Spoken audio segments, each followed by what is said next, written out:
Só silêncio para isso agora. Atenção. Tudo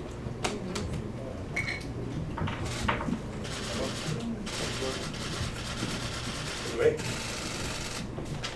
Tudo bem.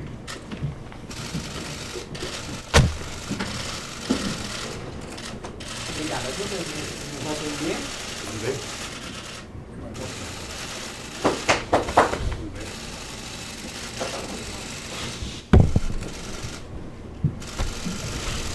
Tudo bem? Presidente, tudo bem? Todo mundo tá bem? Não tão bem quanto você, mas estou indo aqui. A gente fez um roteirinho aqui para tentar organizar, porque o nosso tempo é um pouco Eu exíguo. conheço os seus roteiros. Então, a gente queria começar aqui falando o seguinte, presidente, sobre a prisão do senhor. Foi um dia histórico no Brasil e a gente queria saber o que passou pela cabeça do senhor quando o senhor estava sendo preso, sendo conduzido para a prisão. Veja, eu durante todo o processo, eu não sei se eu cheguei a conversar com você na entrevista que nós fizemos, mas eu sempre tive certeza, desde que começou os discursos e o processo da Lava Jato, de que tinha um objetivo central, que ia chegar em mim. Aliás, uma amiga nossa, jornalista importante, Tereza Cruvinel, escreveu um artigo importante em que ela falava: o que eles querem, na verdade, é o Lula. Isso foi ficando patente em todos os depoimentos. Você está lembrado que a imprensa retratava: prenderam fulano, vai chegar no Lula. Prenderam fulano, vai chegar no Lula. Prenderam fulano. E muita gente que era presa, a primeira pergunta que fazia era: você conhece o Lula? Você é amigo do Lula? Você fez alguma coisa com... Todo mundo.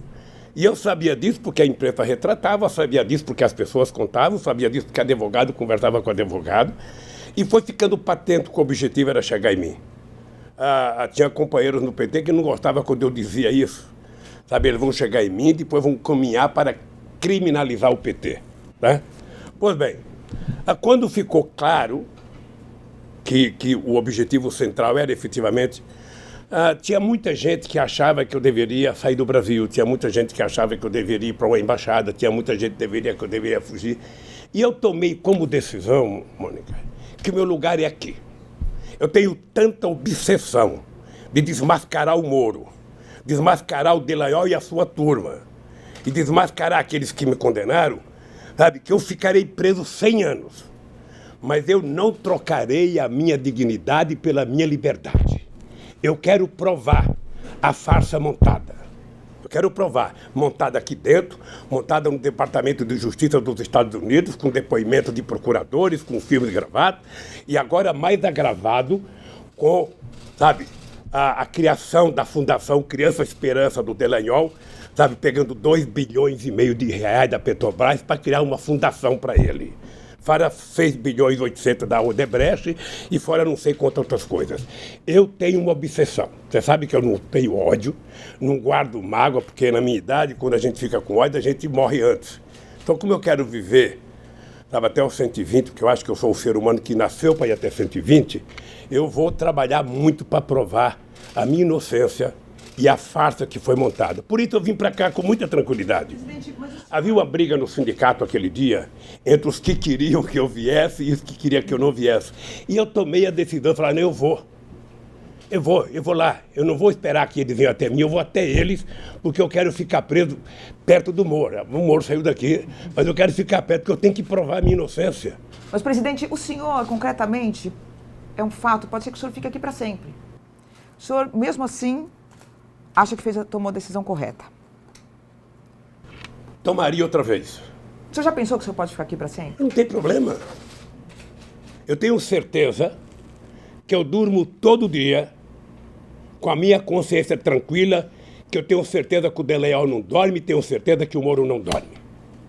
E aquele juiz do TRF4 que nem leram a sentença, sabe, fizeram um acordo lá, era melhor que um só tivesse lido e ter falado: olha, todo mundo aqui vota igual.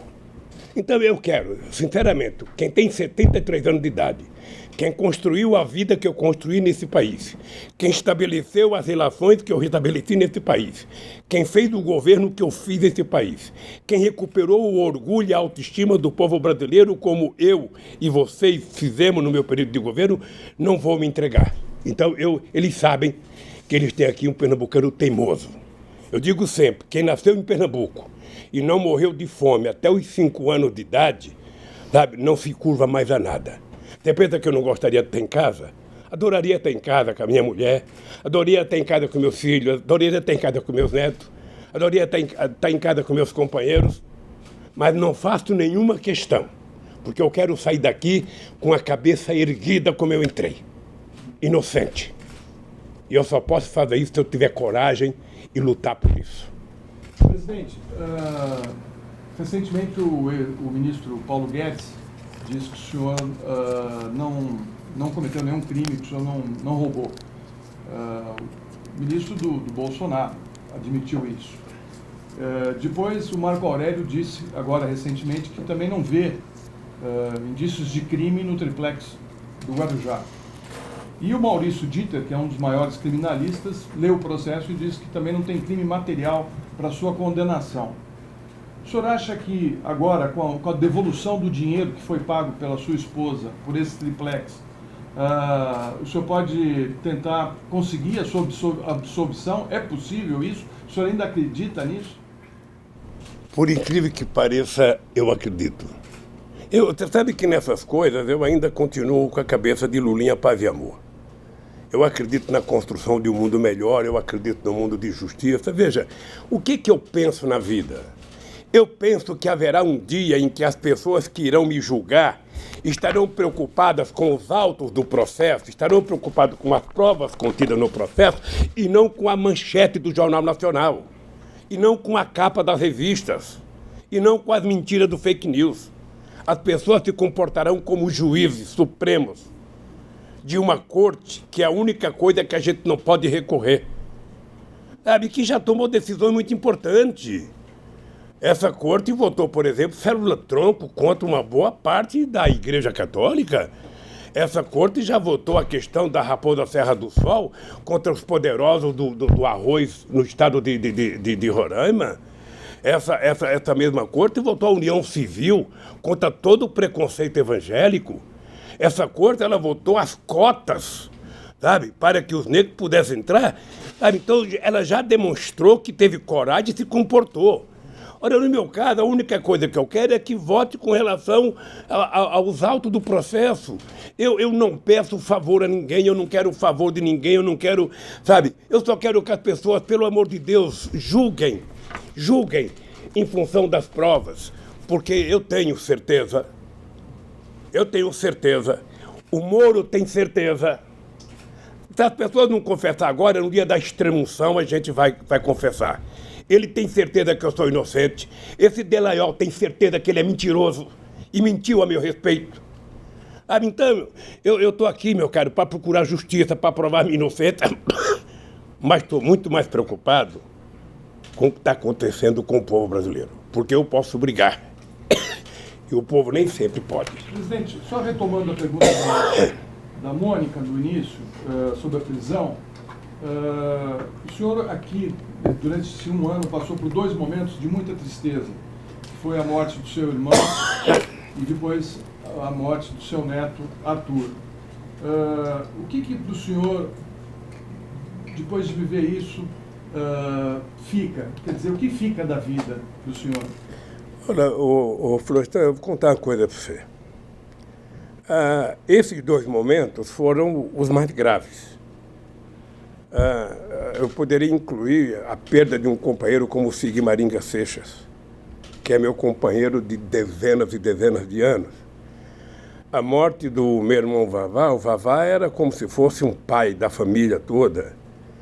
E a morte do meu neto é uma coisa que efetivamente não.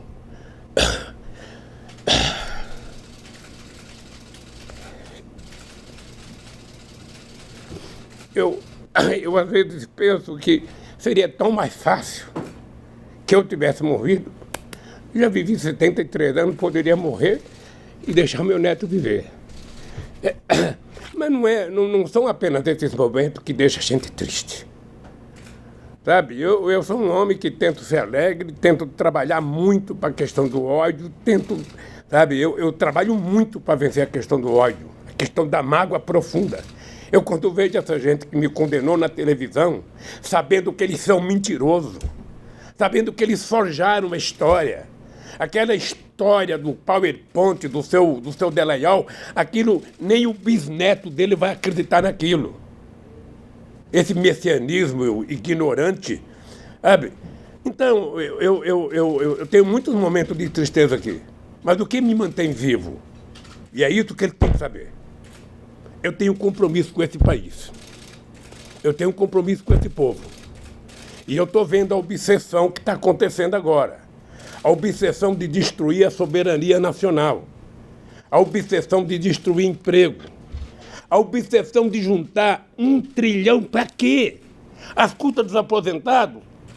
Se eles lessem alguma coisa, se eles conversassem, eles saberiam que esse cidadão aqui, analfabeto, 4º ano primário, um curso de torneiro mecânico, juntou 370 bilhões de dólares de reserva, que a R$4 o dólar dá mais de 1 trilhão e 200, sem causar nenhum prejuízo a nenhum brasileiro. Então, se eles querem juntar 1 trilhão, tem uma fórmula secreta. Coloque o povo no orçamento da União. Segundo, gere emprego. Terceiro, gere crédito para as pessoas. O povo está devendo, tá.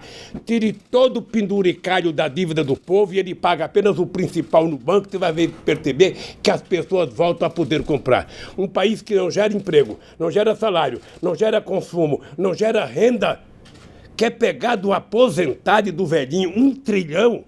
O Guedes precisava criar vergonha. Onde que ele fez esse curso de economia dele? Se ele quiser me visitar aqui, eu discuto com ele como é que a gente resolve esse problema dos pobres sem causar prejuízo aos pobres. Por que não mostra os privilegiados que ele fala que vão acabar com o privilégio? Mostra, coloca a lista no jornal de 10 privilegiados.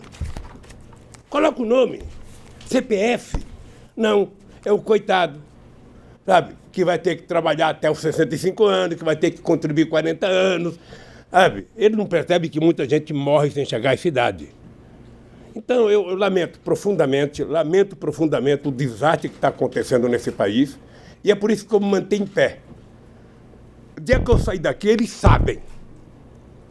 O dia que eu sair daqui, eles sabem. Eu estarei com o pé na estrada. Para, junto com esse povo, levantar a cabeça e não deixar entregar o Brasil aos americanos. Acabar com esse complexo de vira-lata. Eu nunca vi um presidente bater continência para a bandeira americana.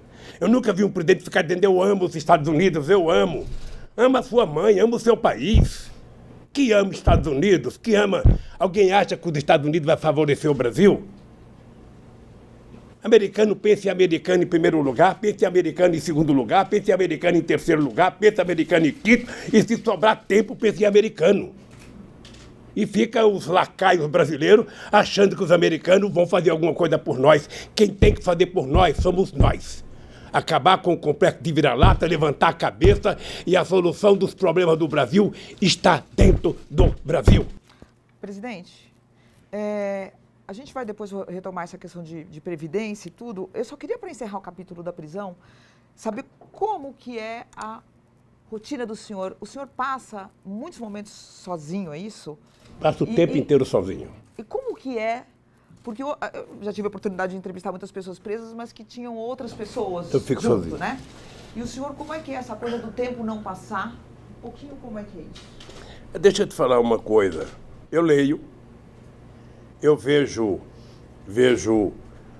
pendrive que o pessoal me manda, assisto filmes, muita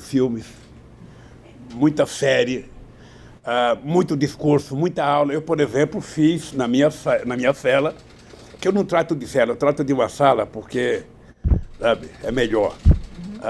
Eu fiz um curso sobre Canudos. Tem um curso no canal Paz e Bem sobre Canudos, recontando a história, mostrando as mentiras que Euclides da Cunha contou sobre os sertões, sobre Canudos. Ou seja, a história não é aquela. Então, eu fiz um curso de 8 aulas. Agora eu sugeri ao Mauro Lopes, do canal Paz e Bem, que faça um curso, Retratos do Brasil, sobre todas as lutas sociais no Brasil. E agora, acho que toda segunda-feira tem uma aula. Eu espero juntar umas 4 ou 5, recebo um pendrive, vou assistindo e vou me aprimorando. Quando eu sair daqui, sairei doutor. Presidente, o senhor queria fazer duas perguntas em uma. O senhor, na sua rotina, lava sua própria roupa, lava suas coisas, e a prisão mudou o senhor em alguma coisa?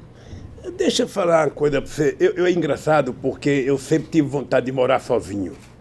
Quando eu fiquei viúvo a primeira vez, em 1971, eu fiquei bravo com a minha mãe, porque meu sonho era alugar um kitnet e morar sozinho. Minha mãe morava com a minha irmã, minha mãe abandonou a minha irmã, foi na minha casa e exigiu que eu alugasse uma casa para morar comigo. Eu morei com a minha mãe durante 3 anos e meio. Então eu sempre quis morar só. Sabe aquele sonho que eu nunca tive, sabe? Jogar a cueca para qualquer lado, a meia para qualquer lado, a camiseta para qualquer lado, ou seja, não ter que colher, não ter que prestar conta, não ter ninguém atrás de mim. Colhe, sabe? Recolhe, põe na gaveta, põe no chuveiro. Sabe?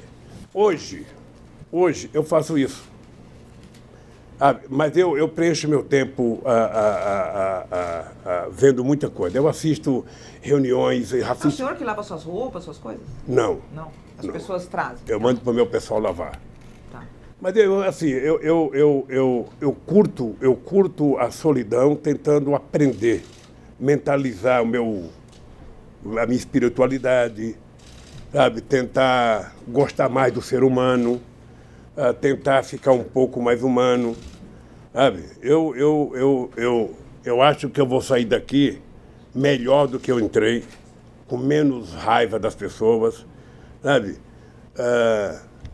Eu vou sair um cidadão bom daqui, e motivado para brigar. Estou doido para fazer uma caravana. Tem um grupo de pessoas militantes, que estão aí na porta, que dizem bom dia, boa tarde, boa noite para o senhor, todos os dias. O senhor escuta esse grito de boa noite, boa tarde, bom dia? Como é que o senhor... Não, eu escuto todo santo dia, bom dia, boa tarde, boa noite. Quando tem atividade, que eles colocam um carro de som um pouquinho melhor, eu escuto o discurso das 9 horas da manhã às 9 horas da noite, ou seja, música, canta, tudo. Sabe, eu, sinceramente, não sei como um dia eu vou poder agradecer essa gente. Tem gente que está aqui exatamente desde o dia que eu cheguei aqui. Vai para casa, às vezes, lava roupa e volta para cá. Então, eu serei eternamente grato. Não sei se isso já aconteceu alguma vez na história com alguém, mas eu sinceramente, não sei como fazer para agradecer. Eu já disse para todo mundo aqui, certamente a polícia tem suas regras, o meu pessoal tem suas regras, mas quando eu sair daqui, eu quero sair daqui a pé e quero ir lá no meio deles. A primeira cachaça eu quero tomar com eles. Presidente, e brindar. Vamos falar um pouco de política nacional. O seu partido perdeu a eleição do ano passado e a extrema-direita chega ao poder com o voto de muitos eleitores que eram do PT. Como é que o senhor avalia essa guinada à direita de um eleitorado que era tão grato à sua administração? Vamos só relativizar tudo isso, porque uma das coisas que eu esqueci de falar na pergunta da Mônica Florestan, importante é que uma das condições que fez com que eu também viesse para cá era porque não havia nenhum advogado naquele instante que não garantisse que eu disputaria as eleições sob júdice. Tá? Havia uma certeza, sabe, de muitos juristas de que não haveria como impedir a minha candidatura. Mesmo condenado, eu poderia concorrer sob júdice. E eu tinha certeza e estava com um orgulho muito grande de ganhar as eleições de dentro da cadeia. É importante lembrar que eu fiz 16 pontos aqui dentro. 16 pontos, sem poder falar.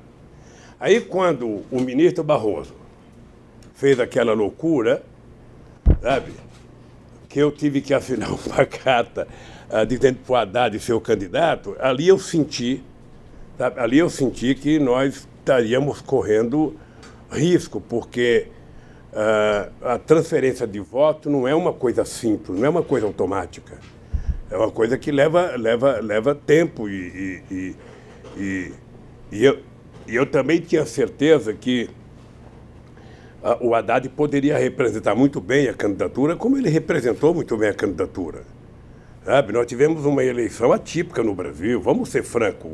O papel do fake news na campanha, a quantidade de mentira, a robotização da campanha na internet foi uma coisa maluca. E depois a falta de sensibilidade, sabe, dos setores de esquerda não se unir, sabe? A coisa foi tão maluca que a Marina, que quase é presidenta da República em 2014, teve 1% dos votos.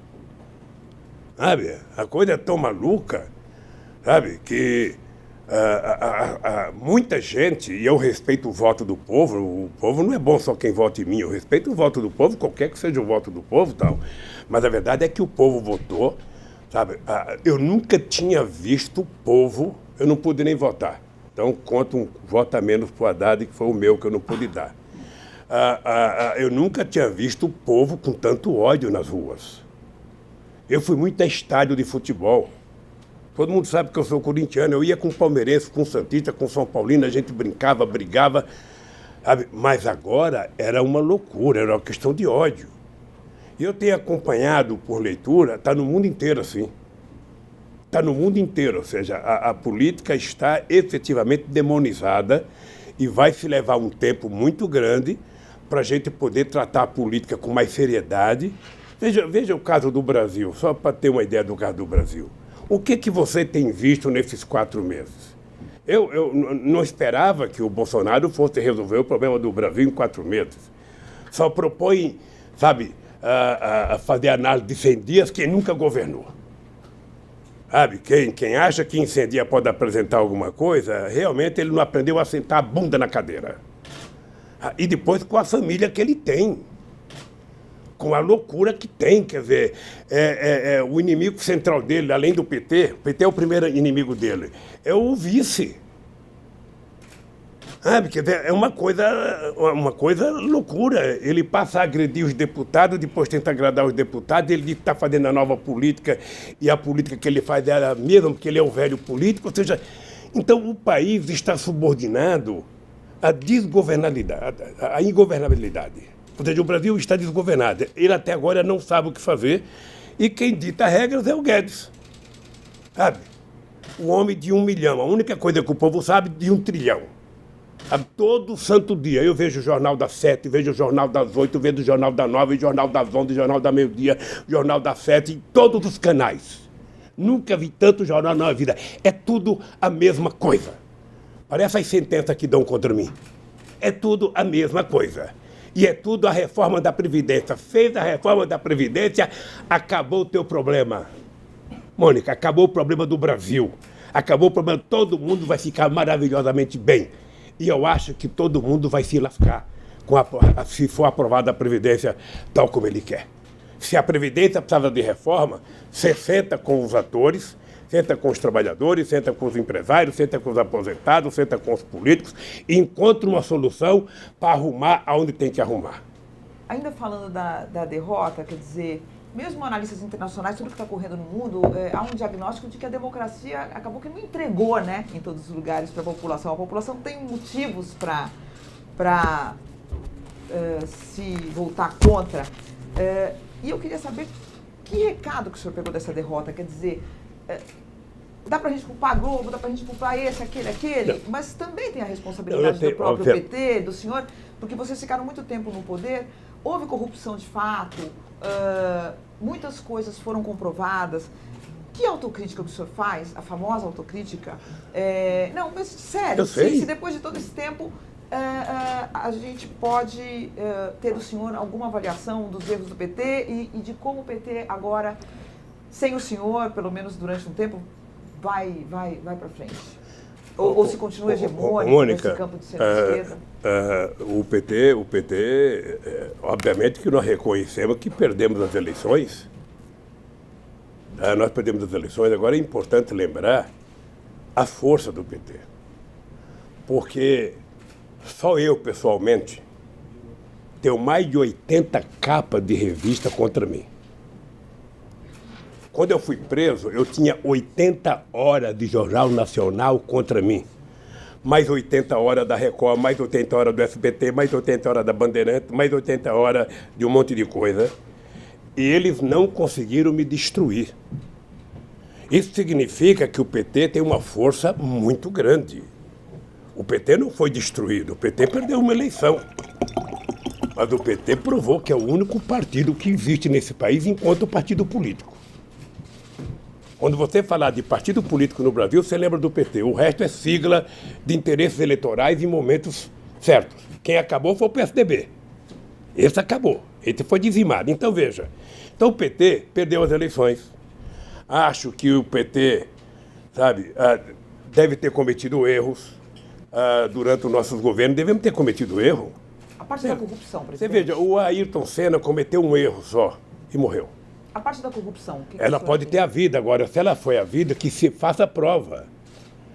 Se faça prova. Teve corrupção, você investiga, a polícia investiga, faz acusação, prova, está condenado. Fomos nós do PT que criamos todos os melhores mecanismos para apurar a corrupção. Não foi nenhum adversário, fomos nós. Não foi o Moro, não foi ninguém, foi o PT.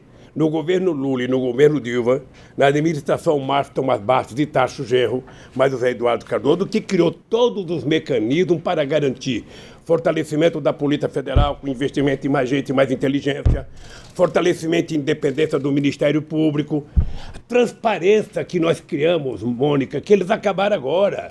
A transparência, você poderia saber o papel que a presidenta usava, porque a gente queria transparência. E combater a corrupção é uma marca do PT. Olha, se alguém do PT cometer um erro, e alguém tem que pagar. Por isso, a única coisa que nós queremos é que se apure, que se investigue.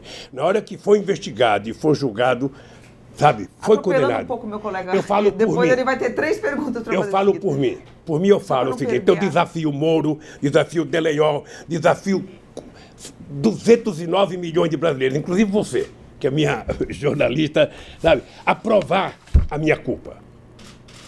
Presidente, eu fiz essa pergunta para o senhor, só depois vai fazer 3 perguntas. A questão de crime, a gente pode ter até a questões de condenações que são revistas na história depois. Eu não quero entrar no mérito da sua condenação, mas eu quero... Mas é difícil, viu? Porque... Entrar no mérito, por exemplo, se a gente pegar o caso do sítio, que o senhor, na verdade, houve uma reforma, essa reforma comprovadamente foi feita e o senhor usufruiu dessa reforma.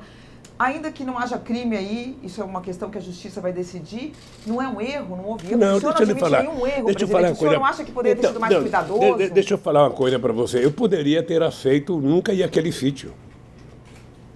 Então, eu cometi um erro de ir no sítio. Tá? Eu disse, e está provado, tá? Eu disse e está provado, que eu fiquei sabendo daquele maldito sítio dia 15 de janeiro de 2011. Tá? E o sítio tinha dono, pré-dono e bidono. O Jacob Bittar era meu amigo de 40 anos, o Jacob Bittar comprou o sítio no nome do filho dele, com cheque, dado pela Caixa Econômica Federal, e a polícia está medida, a polícia investigou. Nós tivemos policiais e procuradores visitando casa de trabalhador rural, visitando casa de pedreiro, visitando casa do caseiro, perguntaram até para as galinhas. Você conhece o Lula? Você sabe se o Lula é dono? Nem as galinhas falaram. Porque eu não era dono, porque se eu quisesse eu podia comprar. Eu podia comprar. Então se eu cometi o erro de ir num sítio, que alguém pediu, a Odebrecht reformou, não sei quem reformou, então vamos discutir a questão ética, não vamos discutir a questão de corrupção. Tá? Vamos discutir outra questão, é outra questão. Acontece, Mônica, que o impeachment, a cassação da Dilma e o golpe não fecharia com o Lula em liberdade. Não fecharia com o Lula em liberdade. Então, qual é o meu incômodo? Olha, se eu tivesse aqui preso e o salário mínimo tivesse dobrado, o Lula realmente era um desgraçado, prendeu e melhorou o povo. Mas não, acabaram agora com o aumento real do salário mínimo. Se eu tivesse aqui e o povo estivesse trabalhando com carteira assinada, não inventaram agora uma história de uma carteira verde e amarela. Você vai receber logo, você vai receber verde e amarela. Verde e amarela é se você quiser, ter uma aposentadoria, sabe, você pagando pelo banco ou ter aposentadoria normal. Essa opção, ela é mentirosa.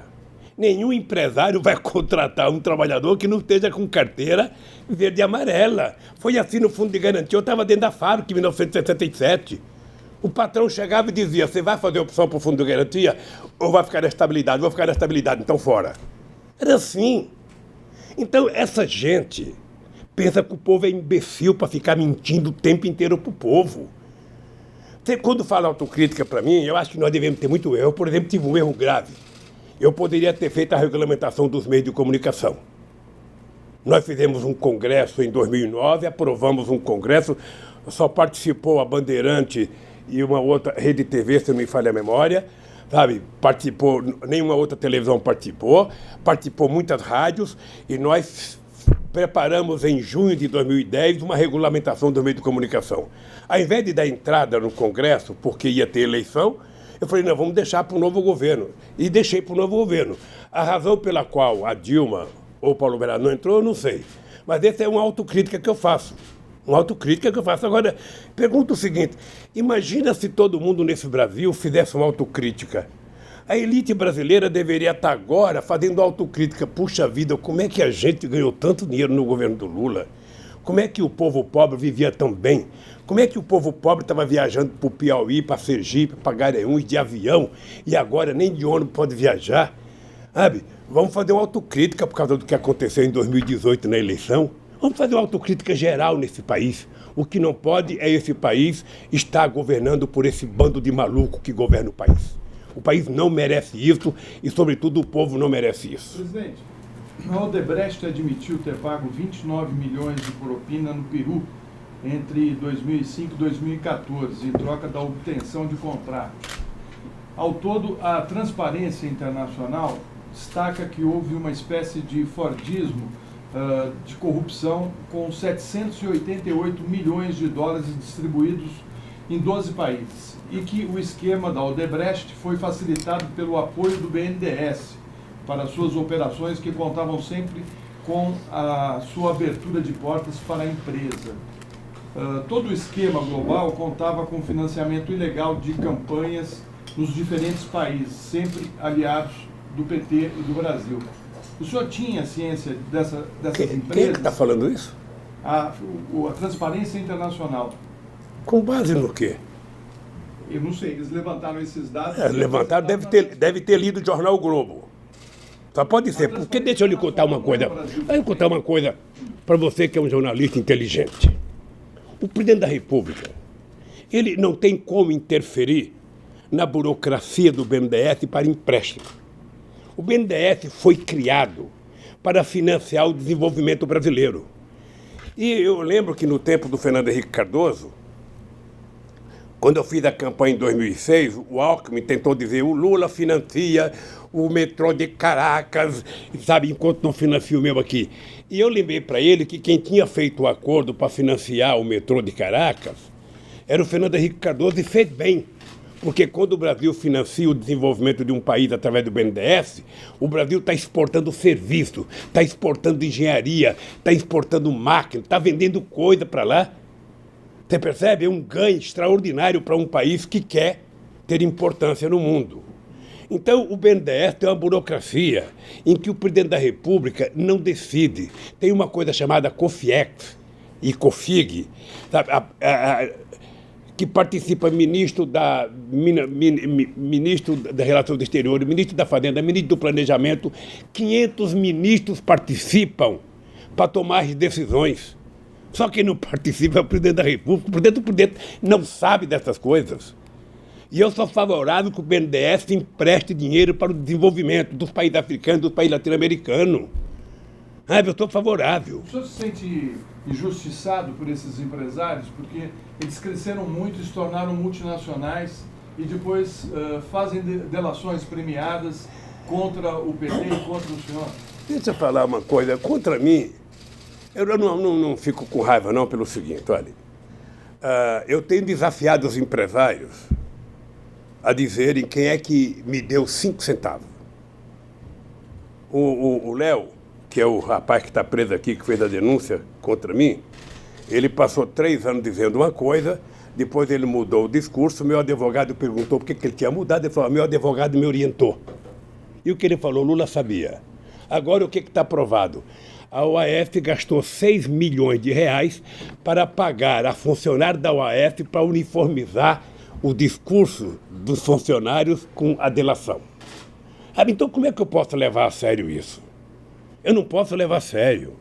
O que eu posso dizer para você é que haverá tempo suficiente para que a gente faça uma investigação. Eu penso, Florestan, quem sabe um jornalista bem informado como você, investigativo como você, poderia aos Estados Unidos saber qual é a intromissão do Departamento de Justiça americano nesse processo do Brasil. Qual é o interesse dos americanos na Petrobras? Você sabe qual é. Agora nós temos que investigar. Nós temos que ir atrás. Eles nunca engoliram o fato de eu dizer que a Petrobras era nossa, que o petróleo era nosso, que o petróleo seria o passaporte do futuro, que 75% do roda da Petrobras ia para cuidar da educação e que a Petrobras teria 30% direto, ou seja, que quem quisesse entrar aqui teria que pagar o que nós quiséssemos. Aí o Wikileaks vaza aquele documento do Serra, ligando para a Chevron, dizendo, olha, venha para cá que nós vamos dar um jeito e tal. E deram um jeito. Aonde que esse país vai para frente se não tiver gente que se respeita, gente que gosta do país e gente que entende que um país que tem a riqueza minerais, sabe, que o Brasil tem, que tem a floresta, o potencial da água doce, o petróleo que nós temos, quase 17 mil quilômetros de fronteira seca, 8 mil quilômetros de fronteira marítima, petróleo a 200 milhas, ou seja, os americanos, foi só a gente anunciar o pré-sal, os americanos recuperaram a 4ª frota que funcionou na Segunda Guerra Mundial. Qual foi a resposta que eu dei para os americanos? Criei o Conselho Sul-Americano de Defesa para juntar os nossos exércitos aqui contra a intromissão dos Estados Unidos. A coisa que mais acontece no Brasil é denúncia. E eu sou favorável que todas as denúncias feitas sejam apuradas, sabe, seja investigada. Todo mundo sabe que quando eu era presidente, eu era contra policial federal investigar alguma coisa e denunciar antes de ter a prova, porque a coisa mais fácil do mundo é a imprensa investigar para você. Porque aqui no Brasil virou norma, ou seja, você é condenado pela manchete dos jornais. Quando o processo sair, se você saiu que você não cometeu nada, você já está condenado. Você não vai mais na rua, seu filho não vai mais na escola, porque a condenação é a priori. Então eu quero saber o seguinte, investiga, apura, faz o que quiser. Eu estou achando estranho essa tal dessa milícia do Bolsonaro. Cadê aquele cidadão dos 7 milhões? O cara que é esperto para fazer dinheiro, o cara que sabe fazer dinheiro. Como que é o nome dele? Queiroz. Cadê o Queiroz? Cadê a imprensa que não está atrás do Queiroz? Cadê a imprensa que não vai atrás quem pagou o Roberto Artem por Queiroz? Será que foi o Natanarum que veio aqui pagar a conta? Sabe? Então, meu caro, é o seguinte. O Brasil tem 2 pesos e 2 medidas. Será que foi quem que o senhor falou? Desculpa. Hein? Será que foi quem que veio pagar a conta? Não, a vinda do Natanarum aqui deve ter sido para pagar a conta, porque ninguém sabe. O cara, veja, eu, ex-presidente da República, sem nenhuma prova, fui na minha casa, sabe? Recebi vários policiais na minha casa para fazer apreensão. O seu Queiroz não atendeu nenhum pedido do Ministério Público e a Polícia Federal não foi buscar ele ainda. Um cidadão, os policiais do Exército dão 80 tiros num carro, matam um negro e vai perguntar para o ministro da Justiça, ele fala, isso pode acontecer. Olha, que país que nós estamos? O que o povo espera desse país? Então é por isso que eu não tenho o direito de baixar a cabeça. Presidente. Não tenho o direito de ficar, sabe, esmorecido, fraquejar. Eu estou mais tinhoso que nunca, sabe, respeito todo mundo, tenho apreço por todo mundo, mas se tem um cidadão nesse país que vai continuar lutando e vai lutar, sou eu, para restabelecer a verdade nesse país. Presidente, como é que o senhor recebeu a notícia sobre a morte do Alan Garcia no Peru? Você sabe que eu nunca consegui entender a morte do Getúlio Vargas. O último filme que eu assisti do Getúlio Vargas foi esse filme que foi feito com o Tony Ramos, que é um bom filme. Eu lembro que em 2005, numa plenária com o empresário no Palácio do Alvorada, eu falei, olha, eu quero que vocês saibam como é que eu sou.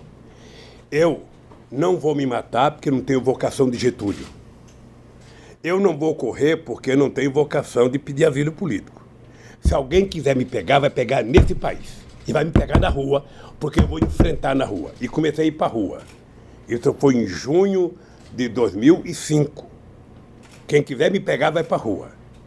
É por isso que eu ganhei em 2006 e orgulhosamente terminei meu mandato com 87% de bom e ótimo, 10% de regular e 3% de ruim e péssimo, que deve ter sido, sabe, lá no condomínio do Bolsonaro e na sede do PSDB.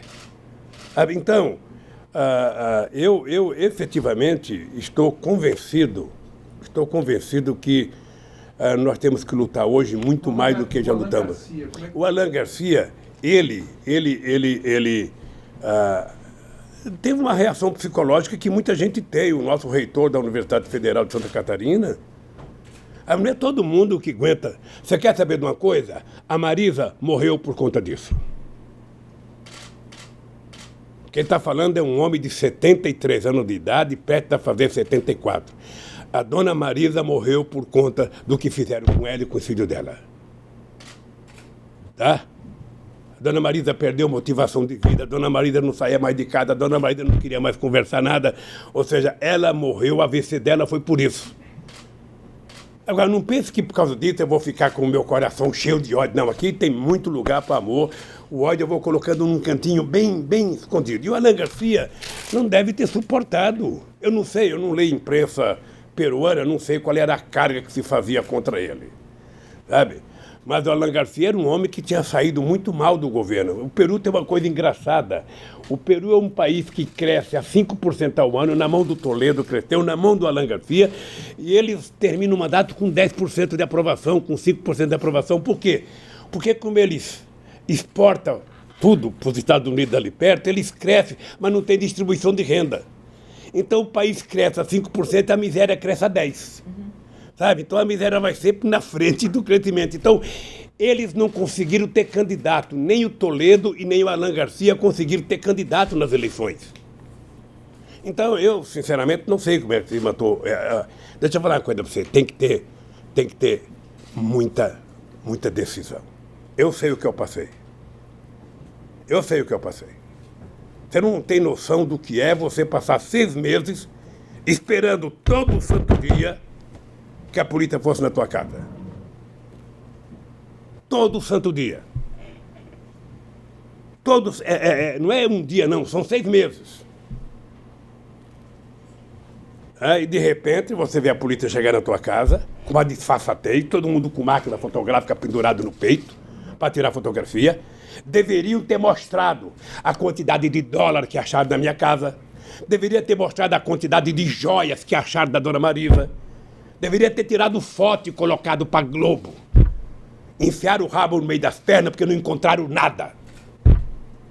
E a imprensa não fala, não encontraram nada na casa do Lula. Sabe? Então, é duro. Não queira que isso aconteça com você. Não queira. Eu conheço casos de pessoas que estavam em cadeira de roda, pedia para ir no banheiro e dizia: se você não falar o nome do Lula, você não vai no banheiro. Sabe? Então, como a história não é contada no dia que ela acontece, essas coisas vão acontecendo. Então, eu tenho, Florestan, muita motivação para estar vivo. Estar vivo e não fazer nenhuma loucura é a forma que eu encontrei de ajudar esse país a se reencontrar com a democracia, a se reencontrar com o amor, a se reencontrar com a paz. Esse povo tem o direito de ser feliz, esse povo tem o direito de viver bem. Sabe? Então, é para isso que eu existo, meu caro. E para isso eu vou brigar até os últimos dias da minha vida. Presidente. Me diga o seguinte, Lula, você está livre, você vai morar na Bahamas, vamos alugar uma casa para você lá, Você vai ter água de coco todo dia de manhã. O compromisso é você não fazer política. Eu vou dizer o seguinte, eu vou ficar aqui, sabe, sem água de coco, sem Bahamas, eu vou ficar aqui na esperança de que eu vou andar por esse país levantando a cabeça do meu povo para a gente voltar a conquistar direitos. O povo tem que tomar café de manhã, almoçar e jantar todo dia. E se puder comer uma bolachinha às 3 horas da tarde com café com leite. E se puder fazer um lanchinho 10 horas da noite antes de dormir. Eu quero que o povo vá ao teatro, ao cinema. A coisa mais fantástica é um pobre pegar um avião, não sabe nem como entra no banheiro, mas pega um avião e vai para a sua terra. É isso que eu quero. E é por isso que eu vou brigar. E é por isso que eu sei que tem muita gente que não gosta de mim. E é por isso que eu vivo. É por isso que eu estou de cabeça erguida. Sabe, não pense que eu estou aqui orgulhosamente, não. Eu estou aqui com orgulho, sabe, de defender o povo. Mas gostaria de estar fora com meus netos e meus filhos. Presidente, o senhor falou que o Bolsonaro ganhou, o PSDB acabou. Então eu queria saber se o senhor vê agora como seu principal adversário, ou das forças que o senhor representa, ou das forças que estão na rua e que são do mesmo... compartilham com as ideias do senhor. Quem que são agora os principais adversários? Bolsonaro vai durar? Moro tem expectativa de poder ou não? Militares que chegaram, obviamente, passaram a protagonizar, né? Sempre estiveram no Estado, mas passaram a ter protagonismo. O senhor acha que isso é algo que veio para... A vida inteira... Estou perguntando de verdade, para o analista a vida inteira vocês glosaram de mim porque eu falava menos laranja, porque eu falava... Mas o Bolsonaro falar conge... O Moro falou conge. O Moro falar conge é uma vergonha. Sinceramente, é uma vergonha, porque, sabe, é o mínimo que deveria saber, porque está escrito no Código Penal, vários artigos que falam de cônjuge. Deixa eu falar, o Moro não sobrevive na política. E o Bolsonaro, sabe, ou ele constrói um partido político sólido, ou do jeito que está, também não perdura muito, porque ali você tem uma quantidade difusa de interesses. É só pegar a quantidade de sigla para uma pessoa que diz que não gosta de política. Eu não sei como é que você é deputado 27 anos e diz que não gosta de política. Eu não sei como é que você faz um filho vereador, outro deputado federal, outro senador, e você não gosta de política. Então, ele vai ter que ter muita capacidade de articulação, muita vontade, vai ter que gostar muito de política para poder dar certo. Porque a chance dele dar certo é o Brasil dar certo. O povo tem paciência, mas não tem toda a paciência do mundo. Pode dar, não pode? Sabe? Não sei, do jeito que está fazendo não pode dar, querida. Não há condições de dar. Veja, você diminui a renda per capita da sociedade. Você diminui o salário mínimo. Você diminui a possibilidade de oferta de emprego. E você acha que tudo vai ser resolvido com 1 trilhão para a Previdência? Para o sistema financeiro? Vai dar certo aonde? Sabe o que dá certo? Dá certo se fizer como nós fizemos, legalizamos e formalizamos 6 milhões de microempreendedores individuais. Sabe por que a Previdência era superavitária no meu governo? Porque teve 20 milhões de pessoas trabalhando com carteira profissional assinada. Porque teve 6 milhões de microempreendedores individuais formalizados. Porque o Brasil quadruplicou as exportações. Sabe, então, se o país não crescer... Você está lembrada que eu criei uma coisa chamada Primeiro Emprego? Foi uma farsa aquilo, coitado, uma loucura que eu achava que fazendo uma lei, criando o primeiro emprego e pedindo para os empresários que eu ia pagar R$200, que gerar emprego. Nem o empresário gera emprego porque eu estou dando R$200 para ele. O que vai gerar o emprego é quando eu fiz os puxadinhos da Caixa Econômica Federal, que eu fiz financiamento para construir um puxadinho. Aconteceram no mesmo ano 10 fábricas novas de cimento no Brasil. Então, quando você faz a economia, o povo come um pãozinho a mais, toma um cafezinho a mais, toma uma cervejinha a mais, ganha R$1 a mais, compra um chinelo a mais, aí você começa a gerar emprego no país. Presidente. Você começa a gerar emprego no país. Agora você, do jeito que eles estão fazendo, inclusive brigando com os nossos maiores parceiros comerciais, sabe? Desprezando a América do Sul, desprezando...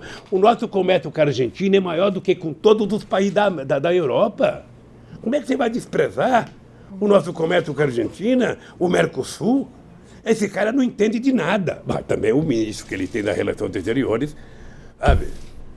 Aquilo foi encomendado... Saudade do Silveirinha no tempo do Geisel, que teve a coragem de reconhecer Angola.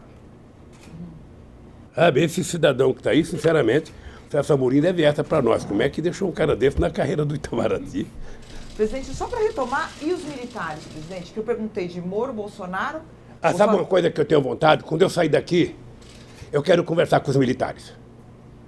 Eu tenho vontade de perguntar para o chefe da Marinha, para o chefe da Aeronáutica, para o chefe do Exército, qual o presidente da República que fez mais coisa para eles do que eu fiz. Eu quero perguntar para eles qual é a razão do ódio que eles têm do PT. Quando eu cheguei na presidência em 2003, Mônica, soldado brasileiro saía 11 horas porque não tinha dinheiro para almoçar. Não ganhava salário mínimo recruta. Eu, além de pagar o salário mínimo, além de dar almoço para eles, ainda criei o soldado cidadão para dar curso de formação. Pergunta para o general Enzo o que era o batalhão de engenharia do Exército Brasileiro. As máquinas estavam todas quebradas, não tinha nem caminhão. Pergunta para eles o que eu fiz. Deixei eles mais poderosos que uma empreiteira dessa. Pergunta para a aeronáutica o que era a aeronáutica quando eu cheguei na presidência. O avião do presidente era chamado de sucatão. Você ia viajar para a Europa, quando você parava em Cabo Verde, ali nas Ilhas Canárias, ali, na Ilha do Sal, tinha 18 mecânicos dentro do avião para catar parafuso que caía no aeroporto. Mas eu só queria saber se o senhor acha que eles voltam para a caserna? Mas eu vou chegar. Chegar lá, mas é que eu tenho que falar alguma coisa. Porque... Não, claro. Então deixa eu lhe falar. Então eu quero perguntar para a aeronáutica, tinha um avião que eu emprestava para levar a autoridade em casa, quando levantava voo em Brasília, pegava fogo no avião. Tinha que descer rapidamente, porque senão explodia. O Celso Amorim perdeu uma pasta, queimou dentro do avião. Era isso que ele tinha. Quando eu comprei o avião novo, é porque eu me respeito. Eu, se pudesse, ia de jegue para a Europa. Como eu não podia ir, eu tive a coragem de comprar um avião. Hoje eu me arrependo de não ter comprado um Airbus 140. Fui comprar logo um menor. Eu comprado um grandão. Sabe? Pois bem, peguei acho que 15 ou 20 aviões da Rio Sul, que não pagou o BNDES, foi dado para a aeronáutica. Deixar a aeronáutica com cara de força aérea. É só perguntar. Pergunta para a Marinha. Eu fui visitar o Barão de Tefé, lá na base brasileira, na Antártica.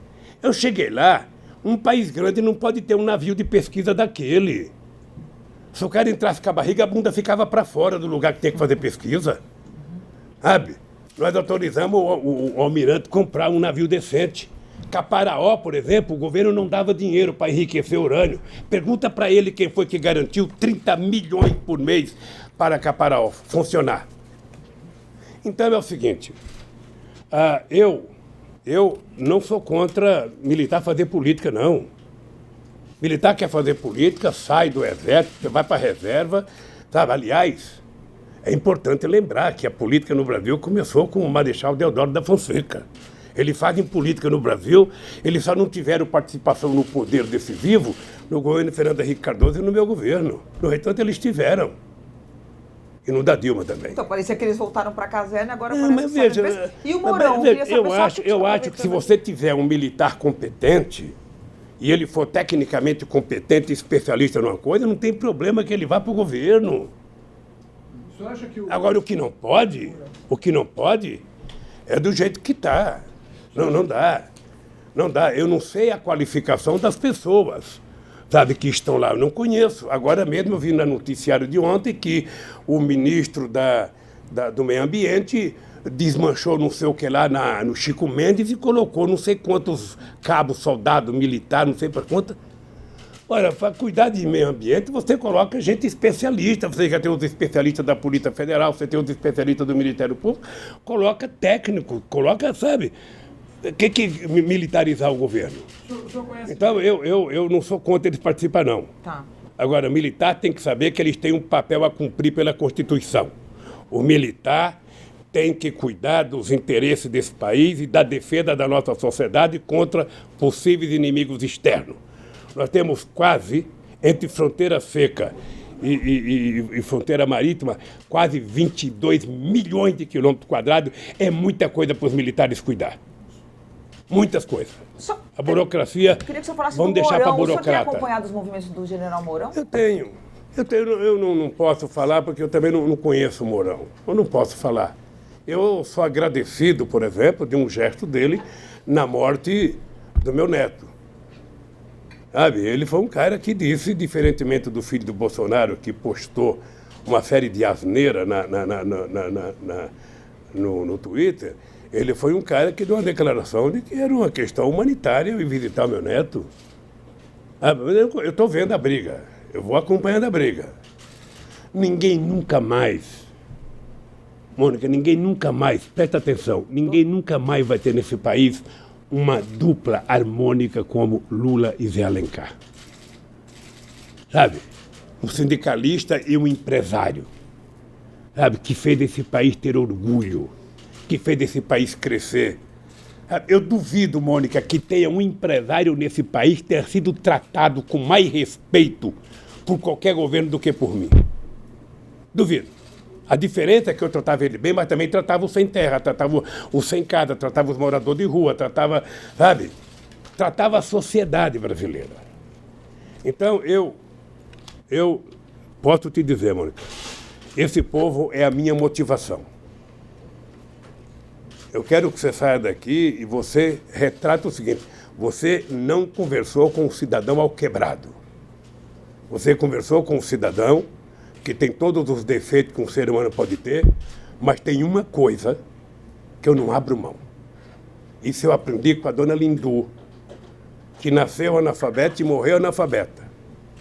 Dignidade e caráter não tem shopping, não tem supermercado, e você não aprende na universidade. Isso é de berço. E isso eu tenho demais, e não abro mão disso. Esse é o meu patrimônio. Presidente, eu queria falar um pouco da questão internacional. Recentemente, a Ucrânia elegeu um humorista como presidente da República. A direita tem avançado fortemente em vários cantos do planeta. E vai ter eleição agora nesse fim de ano na Espanha. Eu queria saber... nesse fim de semana, desculpa. Vai ter uma eleição nesse fim de semana na Espanha. Eu queria saber como é que o senhor vê essa eleição, já que houve um crescimento da direita, apesar dos progressistas do PSOE estar na frente nas pesquisas. Eu acredito que na Espanha o PSOE e o Podemos vão ganhar as eleições. Tá? E outro setor de esquerda. O avanço da direita no mundo é a desmoralização da política no mundo. Eu não posso achar ruim que tenha ganho um humorista na Itália. O Pepe Grillo, eu fiz passeata com o Pepe Grillo, em solidariedade a mim, em 2000, numa cidadezinha da Itália. Eu não posso achar ruim que ganhe um humorista na Ucrânia, porque o que eles falavam quando o metalúrgico ganhou as eleições? Eles menosprezavam o analfabeto, o peão que não sabe falar, que não sei das quantas. Eu lembro do Maluf dizer: a dona Marida não vai conseguir limpar aquele vidro todo do palácio. Era assim que eles falavam comigo. Então eu não vou desprezar pelo fato do cara ser humorista. O cara pode ser humorista de profissão e se transformar num puta de um político. Ele pode. Sabe? Todo mundo pode se transformar num baita de um político. Para fazer política, você tem que ter paciência, você tem que conversar e aprender a conviver democraticamente na diversidade. Você não conversa só com quem você gosta, você conversa com seus adversários também. Você não conversa com a tua turma, você conversa com todas as turmas, se você quiser governar. Tá? É assim que se faz no mundo inteiro. O senhor acha que na Espanha o governo... Eu acho que na Espanha nós vamos ter um governo mais progressista, eu acho. Agora, com relação à Venezuela... Porque sabe o que acontece? O discurso da direita, gente, é tão xenófobo que não pode dar certo. Veja o Macron, na França. O Macron era do governo, negou o governo, né? Negou o governo socialista, fingiu que não era político, foi eleito presidente da República. O que ele está fazendo agora? Porque não tem saída. Não tem saída. O Bolsonaro ele tem que governar com aqueles políticos que estão lá. Vamos ser francos, vocês que gostam de política, não dá saudade o Brasil não ter uma figura como Ulisses Guimarães? Cadê o grande Ulisses Guimarães? Não tem mais. Acabou. Foi nivelado por baixo. Qual é o grande orador que você tem no Senado, o grande tribuno? Qual é o grande tribuno que você tem na Câmara? Acabou, porque a política foi avacalhada. Eu vejo, viu, Mônica? Eu vejo muita televisão. Então, às vezes, eu vejo qualquer programa de televisão, sem mais e sem menos, um cara vai lá e esculhamba a política. Olha, mas se ele esculhamba, nominando quem é, tudo bem. Quer avacalhar com o político Lula, vai lá e fala, o Lula é isso, esculhamba o Lula. Aí o Lula tem o direito de abrir um processo contra ele.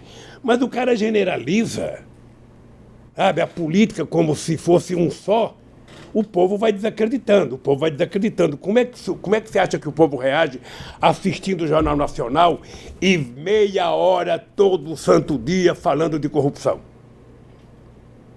Como é que é o ânimo de um cara que levanta de manhã e vai trabalhar para ganhar um salário mínimo? O cara acha que todo mundo é ladrão. Quando a Globo é acusada que não paga 600 milhões de reais à Receita Federal, eles dão um comunicado para Elírio Bono. A Globo já prestou conta. Acabou. Ninguém fala mais nada. A Folha não publica matéria sobre a Globo. Sabe? Ninguém publica. Mas se é o coitado do Lula... Presidente.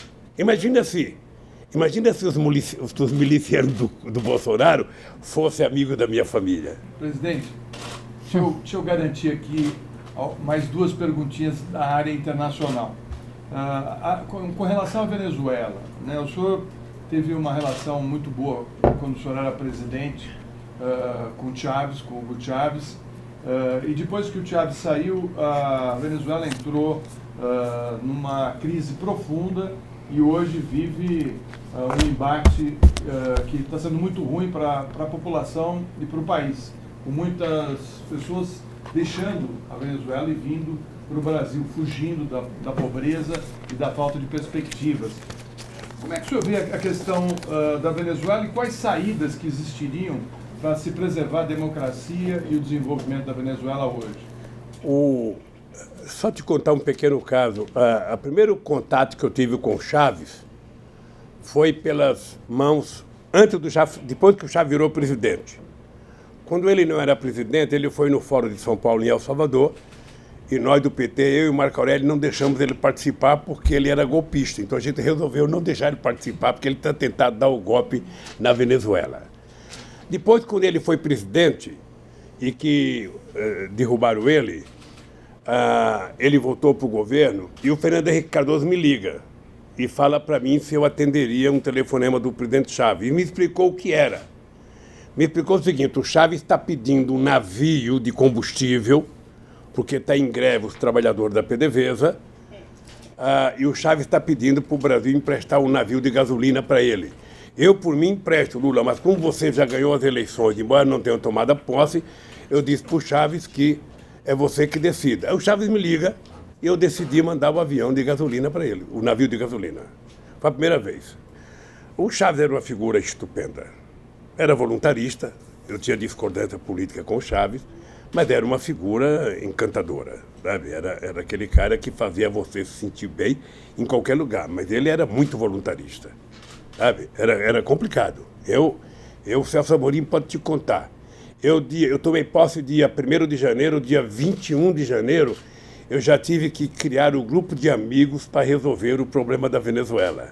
E eu criei um grupo de amigos, colocando Estados Unidos, colocando Espanha. Por que Espanha? Porque o Aznar tinha sido o primeiro presidente a apoiar os golpistas.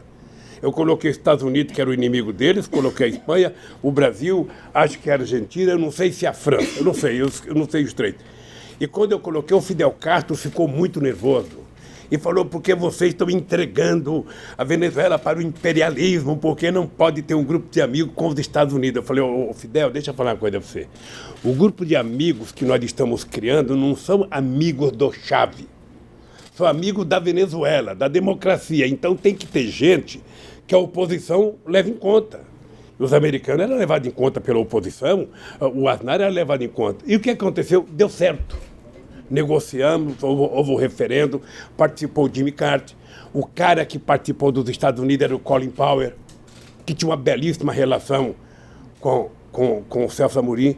Eu cansei de ligar para o Bush para parar de falar bobagem contra a Venezuela, que era tudo que o Chávez queria. Falou bobagem, uma passeata. Falou bobagem, uma passeata. Ora, parar de falar bobagem que não tem passeata, pô. Obviamente, veja, eu se pudesse mandar para você uma coisa, eu mandei uma carta para o Maduro no dia da posse dele. Quando ele tomou posse a primeira vez, eu mandei uma carta para ele, tentando aconselhar ele como é que eu achava que ele deveria fazer. Porque ele não tinha, na minha opinião, a perspicácia do Chávez, não tinha a liderança pública do Chávez, a respeitabilidade internacional do Chávez, então que ele precisaria fazer as coisas diferentes do Chávez. Ele precisaria compartilhar mais, sabe? Se eu não sou individualmente essa figura pública de poder como o Chávez era, eu tenho que juntar gente. Eu tenho que trabalhar em equipe. Então eu mandei uma carta para ele. Se eu achar essa carta, eu vou te mandar para você ver. Obviamente que eu não concordo com a política econômica da Venezuela, acho que é um equívoco, mas muito menos eu concordo do Brasil reconhecer o tal do Guaidó. Sinceramente, é uma pouca vergonha. É levar o Brasil ao mais baixo nível de política externa que eu já vi na vida. E depois aquela vergonha de dizer que ia mandar caminhão de alimento e mandar 2 caminhonetes vazias. O Brasil precisava tomar cuidado com a Venezuela, porque o Brasil chegou a ter 5 bilhões de dólares de superávit. Sabe por que nós resolvemos fazer a refinaria Abreu e Lima lá em Pernambuco?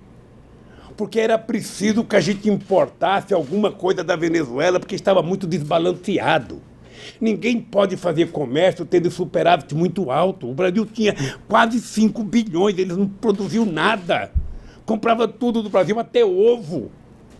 Eu não esqueço um dia que eu fui à Venezuela visitar a base do Sukhoi do Chávez, e ele estava me contando, todo entusiasmado, os engenheiros soviéticos montando lá o Sukhoi, e eu tinha saído do hotel, e no hotel não tinha leite e não tinha ovo.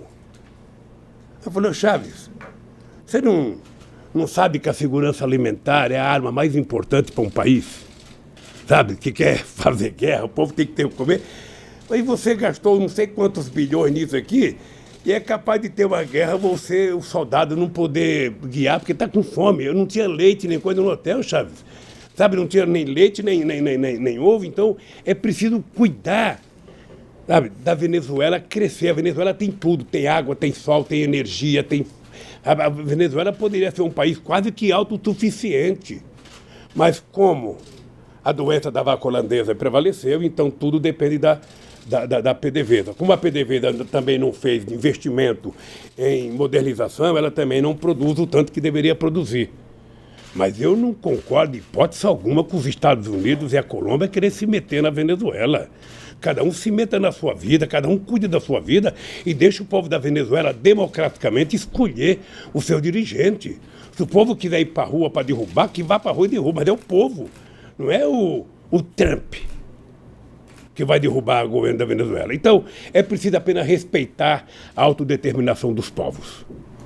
Presidente, na Argentina, o Macri, que é um político neoliberal, não conseguiu sucesso na economia. Está já prometendo uma regulação nos preços, né? Vai vir aí Vai fazer o que o Sarney fez em 86. Isso. Vai fazer um controle nos preços e ele está caindo nas pesquisas e a Cristina Kirchner está na frente dele.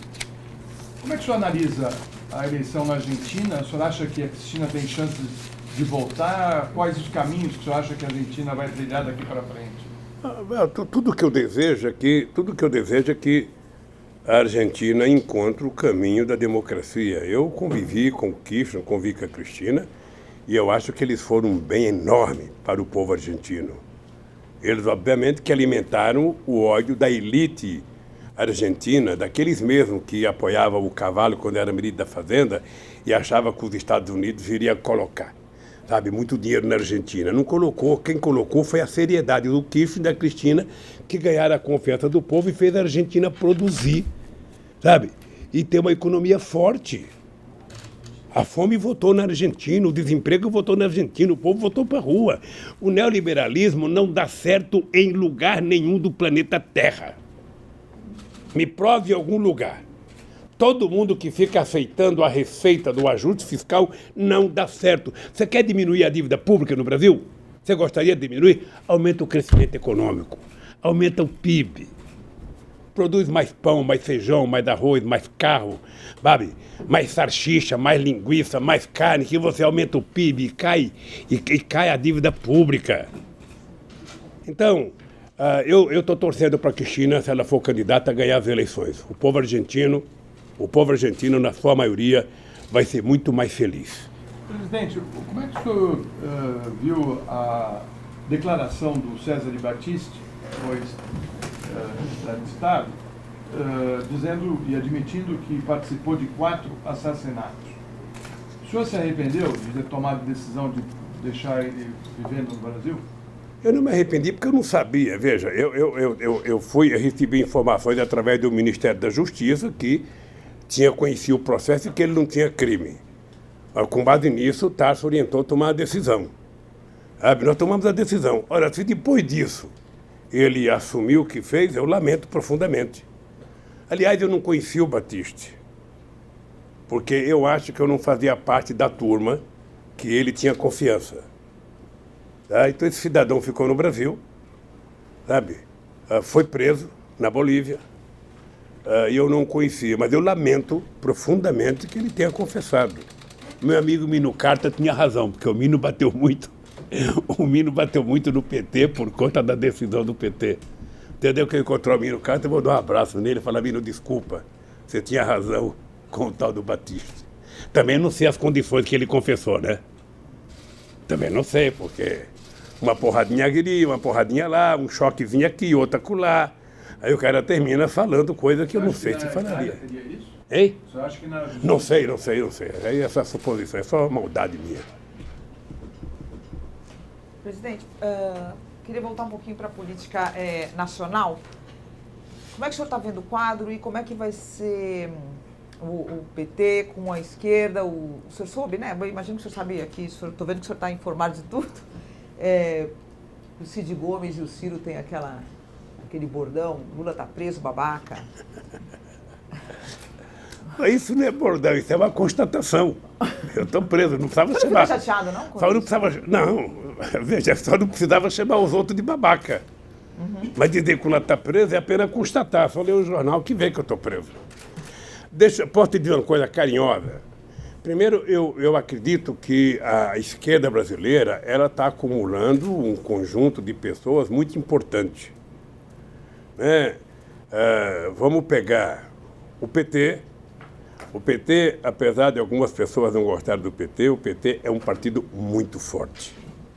Aliás, eu posso dizer que é o único partido efetivamente organizado em todos os estados brasileiros, com cabeça, tronco e membro. Você tem, sabe, o Ciro Gomes, que é uma figura importante no Brasil. Você tem o Flávio Dino, que é uma figura importante no Brasil. Você tem alguns governadores importantes do PT na Bahia, em Sergipe, no Ceará e a Fátima no Rio Grande do Norte. Você tem alguns governadores importantes do PSB. Você tem uma novidade política no Brasil que não teve um bom desempenho eleitoral, mas um menino que vai crescer muito, que é o companheiro Boulos, sabe? Então, eu acho Haddad, que... isso não fala. Tem o Haddad, porque eu falei do PT, eu não queria personalizar só no Haddad, mas você tem o Haddad, que é uma figura importante. O Haddad, embora não tenha saído vitorioso nas eleições, ele se notabilizou como uma figura muito importante. Sabe? Obviamente que se o o Bolsonaro tivesse aceitado apenas um debate ou 2 debates, sabe? É a segunda eleição que não tem debate. Eu não sei se vocês se lembram, quando eu fui candidato com o Fernando Henrique Cardoso em 94, não teve debate. Em 98 não teve debate. E ninguém colocava a cadeira vazia. Apenas não colocava, sabe? Eles não iam ficar por isso mesmo. E o Bolsonaro efetivamente não tinha sustentação para debater. Sabe por quê? Eu acho que ele nunca se importou em aprender. Eu fui obrigado a aprender um pouco de economia por conta da minha atividade sindical. Eu era obrigado a aprender para negociar. Eu era obrigado a aprender. Depois, no PT, eu fazia, pelo menos uma vez por mês, reuniões com 30 dos mais renomados economistas desse país. E, sabe? Então, eu acho que o Bolsonaro não gosta, sabe, disso. E eu acho que a esquerda vai apresentar um projeto. Eu digo para o PT, não tem que apresentar propostas. Sabe? Apresenta o programa que o Haddad apresentou na campanha. Faz um confronto de ideia para a sociedade perceber que é possível um outro Brasil. É possível, Mônica, porque eu provei na prática que é possível construir um novo Brasil. Eu consegui provar com a bênção de Deus e do povo brasileiro que o povo não é problema, o povo é solução. Eu consegui provar isso. Então eu estou convencido que a esquerda... deixa eu dizer uma coisa pessoal. Eu pessoalmente gosto do Ciro Gomes. Tenho respeito pelo Ciro Gomes. O Ciro Gomes, ele não causa mal ao PT. Ele causa mal a ele. Tá? O Ciro Gomes precisa aprender uma lição elementar. É aprender a ouvir coisas que você não gosta. É suportar os contrários. É aprender a conviver na diversidade. Ele precisa aprender essa lição mínima. Quando ele foi governador do Ceará, ele não precisava disso. Quando ele foi prefeito de Fortaleza, não precisava disso. Mas agora, para ser presidente do Brasil, ele precisa. E ninguém será presidente do Brasil se romper com o PT, com o PCdoB, ou seja, pela direita, não sei se a direita aceitaria ele. Como eu gosto do Ciro, sabe? O dia que ele pedir para me visitar, eu vou aceitar que ele me visite aqui, sabe? Para ter uma conversa boa com ele. Porque eu gosto dele. Eu gosto do Flávio Dino, sabe? Não sei se a Marina tem um dia propensão de votar para os setores de esquerda, porque a Marina acabou, né? Coitada. Ter 1% só no processo eleitoral, depois de ser quadra presidenta, é muito pouco. Eu não sei o que ela vai fazer. Mas eu penso que a esquerda pode construir um grande projeto para o Brasil e pode voltar ao poder. Sem o PT na hegemonia, né? Como isso já era... Desde o PT, isso eu defendo...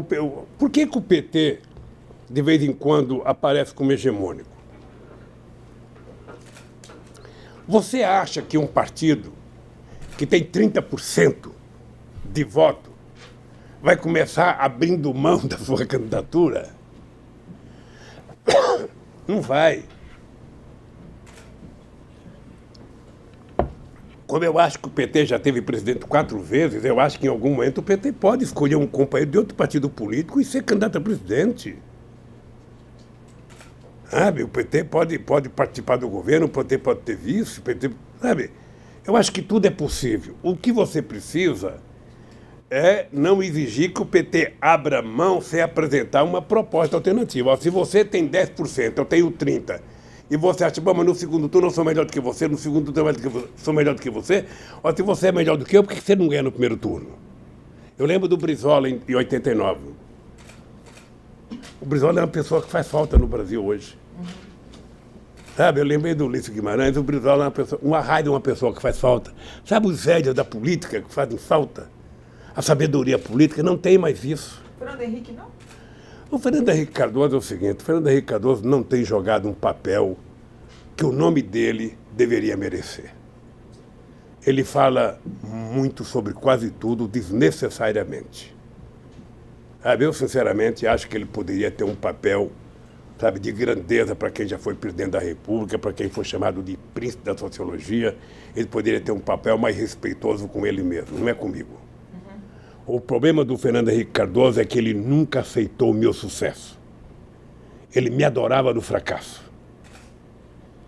tá? Quando eu fui eleito, que ele falou, bom, o Lulinha só vai durar 4 anos, e aí eu vou voltar com pompa e tudo, sabe? Ele me tratava bem, sabe? Eu chego a dizer que eu achava que ele queria que eu ganhasse ao invés do Serra.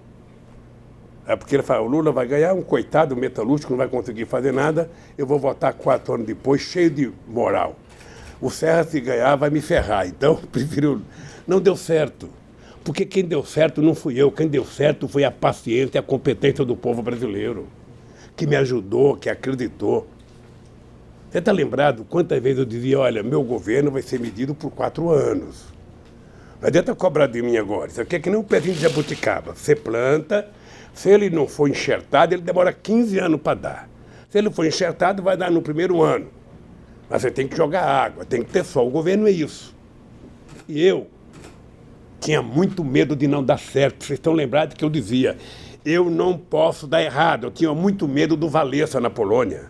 Eu olhava para o Wałęsa, o fracasso do Wałęsa, ser presidente da República, sabe, depois do estaleiro de Gdansk, e na reeleição ter 0,5% dos votos. Eu falei, Deus me livre, eu não quero ser isso. E graças a Deus, o povo brasileiro, sabe, me fez. Até hoje eu tenho muito orgulho de ser considerado o melhor presidente da história do Brasil. Carrego isso com muito orgulho. Ninguém vai tirar isso do povo brasileiro. Ninguém. E quem quiser ganhar de mim, que faça mais. Não é me xingar. Mas já ganharam do senhor, hein? Sabe? Hein? Ganharam agora do senhor, né? De mim não concorri. Não concorreu. Bom, presidente... Se eu tivesse concorrido, eu certamente ganharia as eleições. O senhor pensa em concorrer, presidente? Vamos no imaginário, o senhor está preso e não pode A concorrer durante muitos anos. A Folha de São Paulo escreveu que eu só vou ser candidato em 2039? Mas o senhor seria candidato velho, assim, deixa eu bem te contar. mais velho? Eu sou um homem muito... O senhor não bota na cabeça que o senhor nunca Eu mais sou vai um ser homem de candidato? muita crença. Eu vejo os cientistas falar que o homem que vai viver 120 anos já nasceu.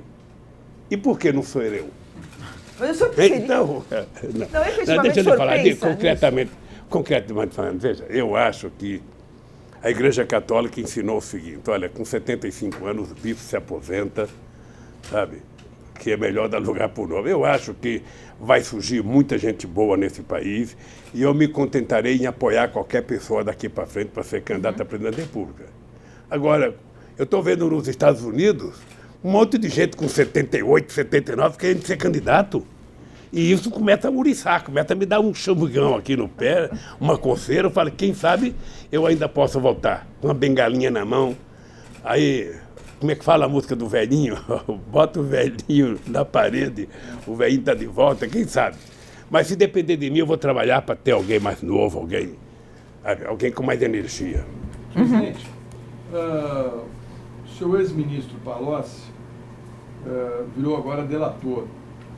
Ele disse, inclusive, que havia uma conta no exterior no nome do Joesley, onde era depositado dinheiro para o PT.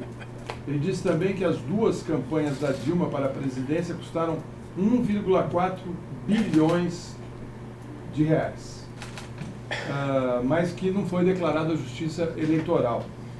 Por que o senhor acha que o seu ex-ministro estaria mentindo? Olha, bom, primeiro, se ele disse que o Joel tem uma conta no exterior, eu acho que o Joel deve ter conta no exterior em vários países, porque ele tem fábrica em vários países. Não vejo nenhuma novidade. A segunda, eu lembro de um tempo que saiu na imprensa que o Joel tinha aberto uma conta para mim no exterior, que era para o meu futuro. Depois ele disse que utilizou a conta para comprar a ilha, sabe? A ilha que era do Hulk, lá em Angra do Reis, para dar de presente para a mulher dele, comprou um barco não sei para quê. Ou seja, então, o dinheiro que ela disse que é meu, ele gastou. Quando eu sair daqui, vai abrir um processo contra ele, para devolver o que é meu, segundo ele disse. Segundo, veja, eu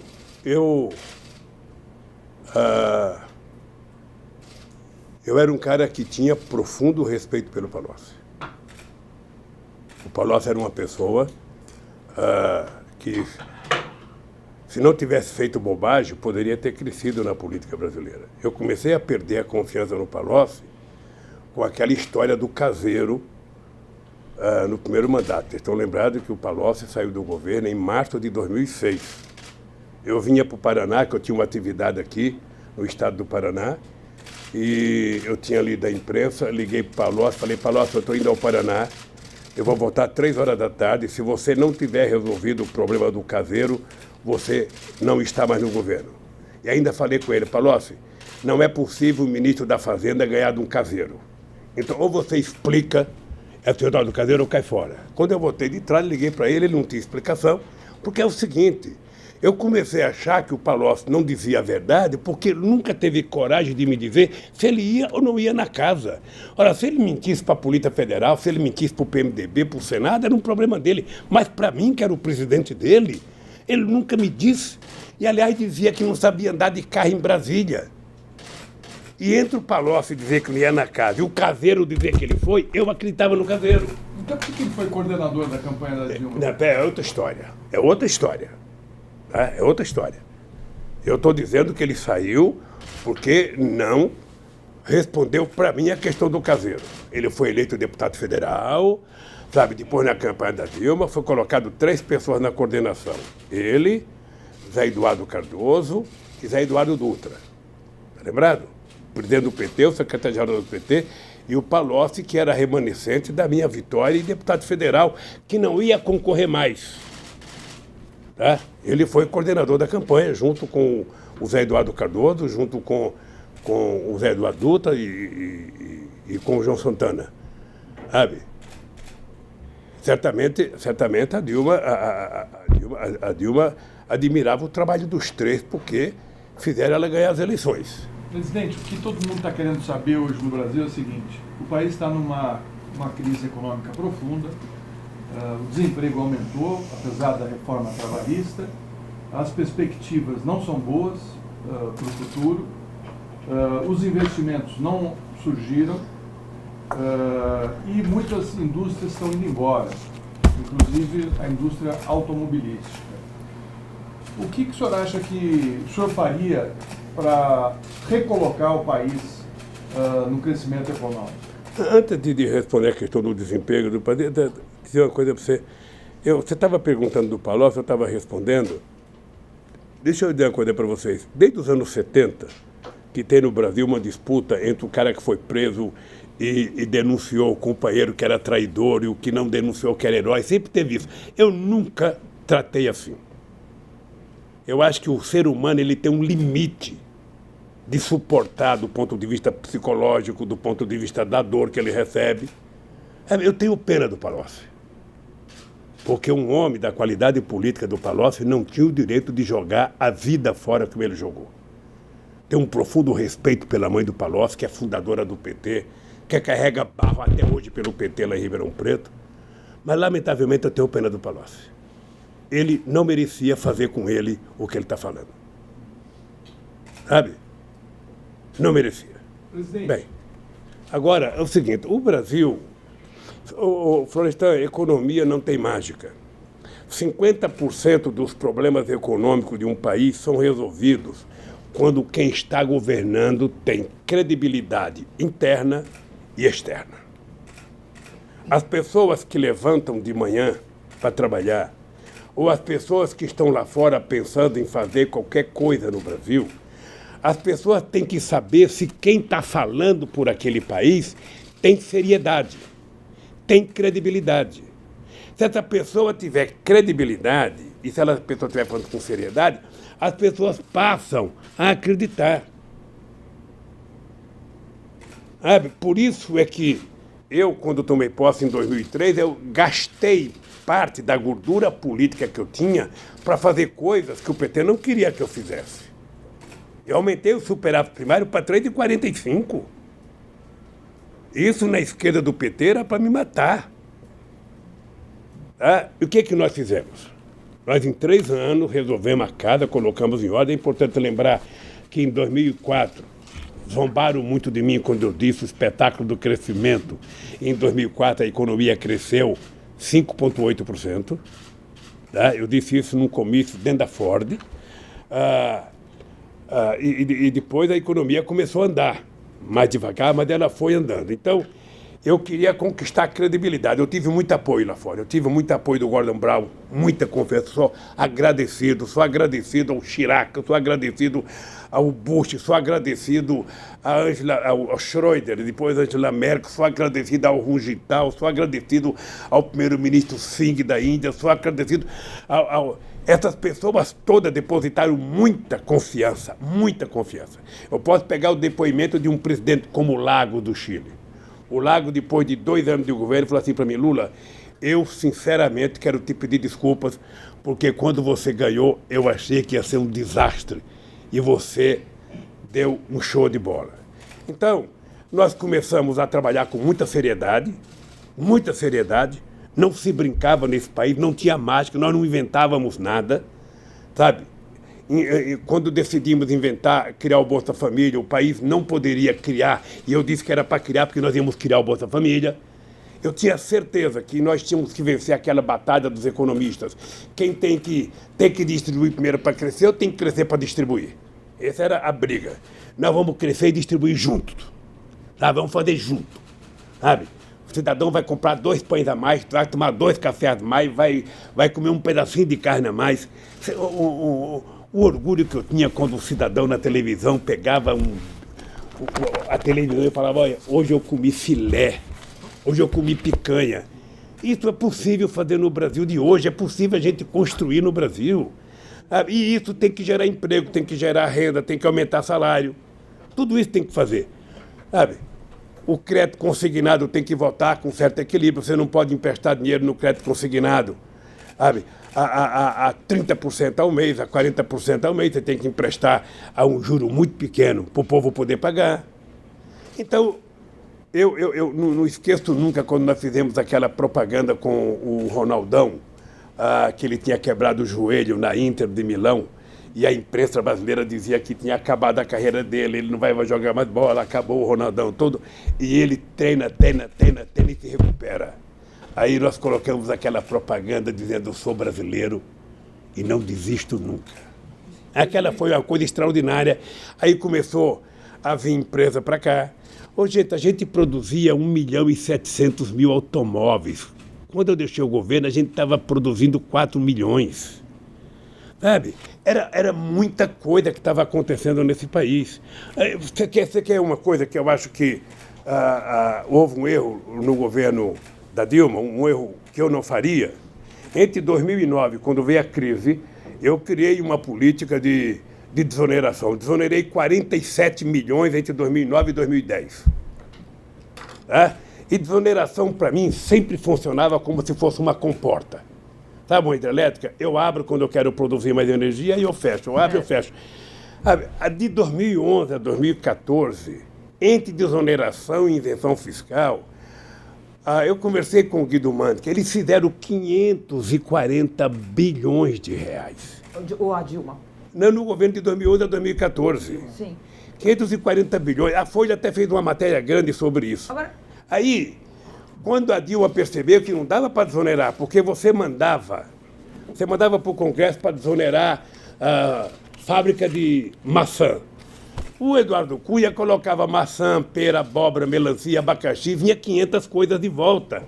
A Dilma tentou consertar, fez uma medida provisória e mandou para o Congresso, acabando com a desoneração. O Renan Calheiros mandou de volta, não aceitou a medida provisória. Sabe? Então, eu acho que nós exageramos na desoneração, se bem que tivemos uma contrapartida positiva. O desemprego chegou a 4,3%. Presidente... Deixa eu só terminar, concluir. O desemprego ficou muito pouco, sabe? O menor índice do Brasil, e a gente manteve todas as políticas sociais e manteve o Minha Casa Minha Vida, que agora está acabando. Agora, presidente, o senhor... o próprio PT, ou muitas lideranças, fazem críticas a Dilma. O senhor sempre fala: eu tenho muito orgulho de ter saído com 85% de aprovação e ser o presidente mais bem avaliado do Brasil. Que palavra, quer dizer, o senhor tem vergonha de ter eleito uma presidente que foi a mais mal avaliada? Temer é o único que ganha dela. Orgulho. Tenho muito Mas orgulho. Ela saiu pessimamente Tenho avaliada, muito orgulho presidente. de ter a Dilma. Mas o povo brasileiro não reconhece. Nem todo filho, sabe, consegue ter o sucesso que você teve. Não, ela teve um fracasso. O Pelé não ela teve, saiu muito o mal Pelé não avaliada. teve nenhum jogador como ele. Mas ela saiu nem o muito filho mal... dele. Deixa eu falar uma coisa para você. Não foi só não ter o mesmo sucesso, é foi um importante fracasso. lembrar que em 2013 a Dilma tinha quase que 75% de preferência eleitoral nesse país. A aprovação da Dilma era de 75%. E de 2015, presidente? Ei, peraí, deixa eu falar, querido. Tá. Depois do que aconteceu a partir de 2013, que eu acho que nem a imprensa avaliou direito, nem a esquerda, nem os cientistas políticos avaliaram direito, o que foi 2013, o que foi a Primavera Árabe? Aquela loucura. Eu fiquei muito feliz quando derrubaram o Mubarak. Fiquei muito feliz, porque eu conheci ele bem. E o Obama tinha acabado de ir lá fazer um discurso, o grande discurso do Egito. Bem, aí derruba o Mubarak, elege o Morsi. 3 meses derrubaram o Morsi. Quem que está governando? Uma junta militar. E não tem mais manifestação na rua. Nenhuma mais. A Líbia, invadir a Líbia quando o que eu vou dizer aqui é pecado, mas eu vou dizer. Porque se eu não dizer, vocês não vão entender. O Gaddafi, por que fazer o que fizeram com o Gaddafi? O Gaddafi, eu achava ele muito parecido com o Calbi Peixoto. Ele tinha feito um implante de cabelo, ele estava com cabeludo, muito cabelo, ele utilizava muita base no rosto, sabe? Aquelas mantas bonitas que ele usava, aqueles panos de seda branco, tudo cheio de base aqui, sabe? Ele não causava mais mal a ninguém. Aquela loucura de matar aquele cara, o que criaram na Líbia? Criaram... agora começou a guerrilha de verdade. O Iraque, eu conversei muito com o Bush. O Bush não tem armas químicas no Iraque, Bush não faça isso, tal. Não, ele fez, porque ele precisava se reeleger. Sabe? E eu acho que o Sarkozy e o inglês fizeram também a guerra do Iraque para poder se reeleger, e não deu certo. Então, eu sinceramente, acho que o mundo está precisando de lideranças. E nós não temos lideranças mundiais. Não temos. Presidente. Então nós precisamos tentar, no campo da política, dizer o seguinte: olha, quem vai resolver o problema do mundo é você ter uma classe política séria, com partidos sérios, organizados seriamente, sabe? Para poder consertar o país. Não tem o gênio. Não tem o gênio na universidade que você vai lá e pega e coloca que ele vai governar.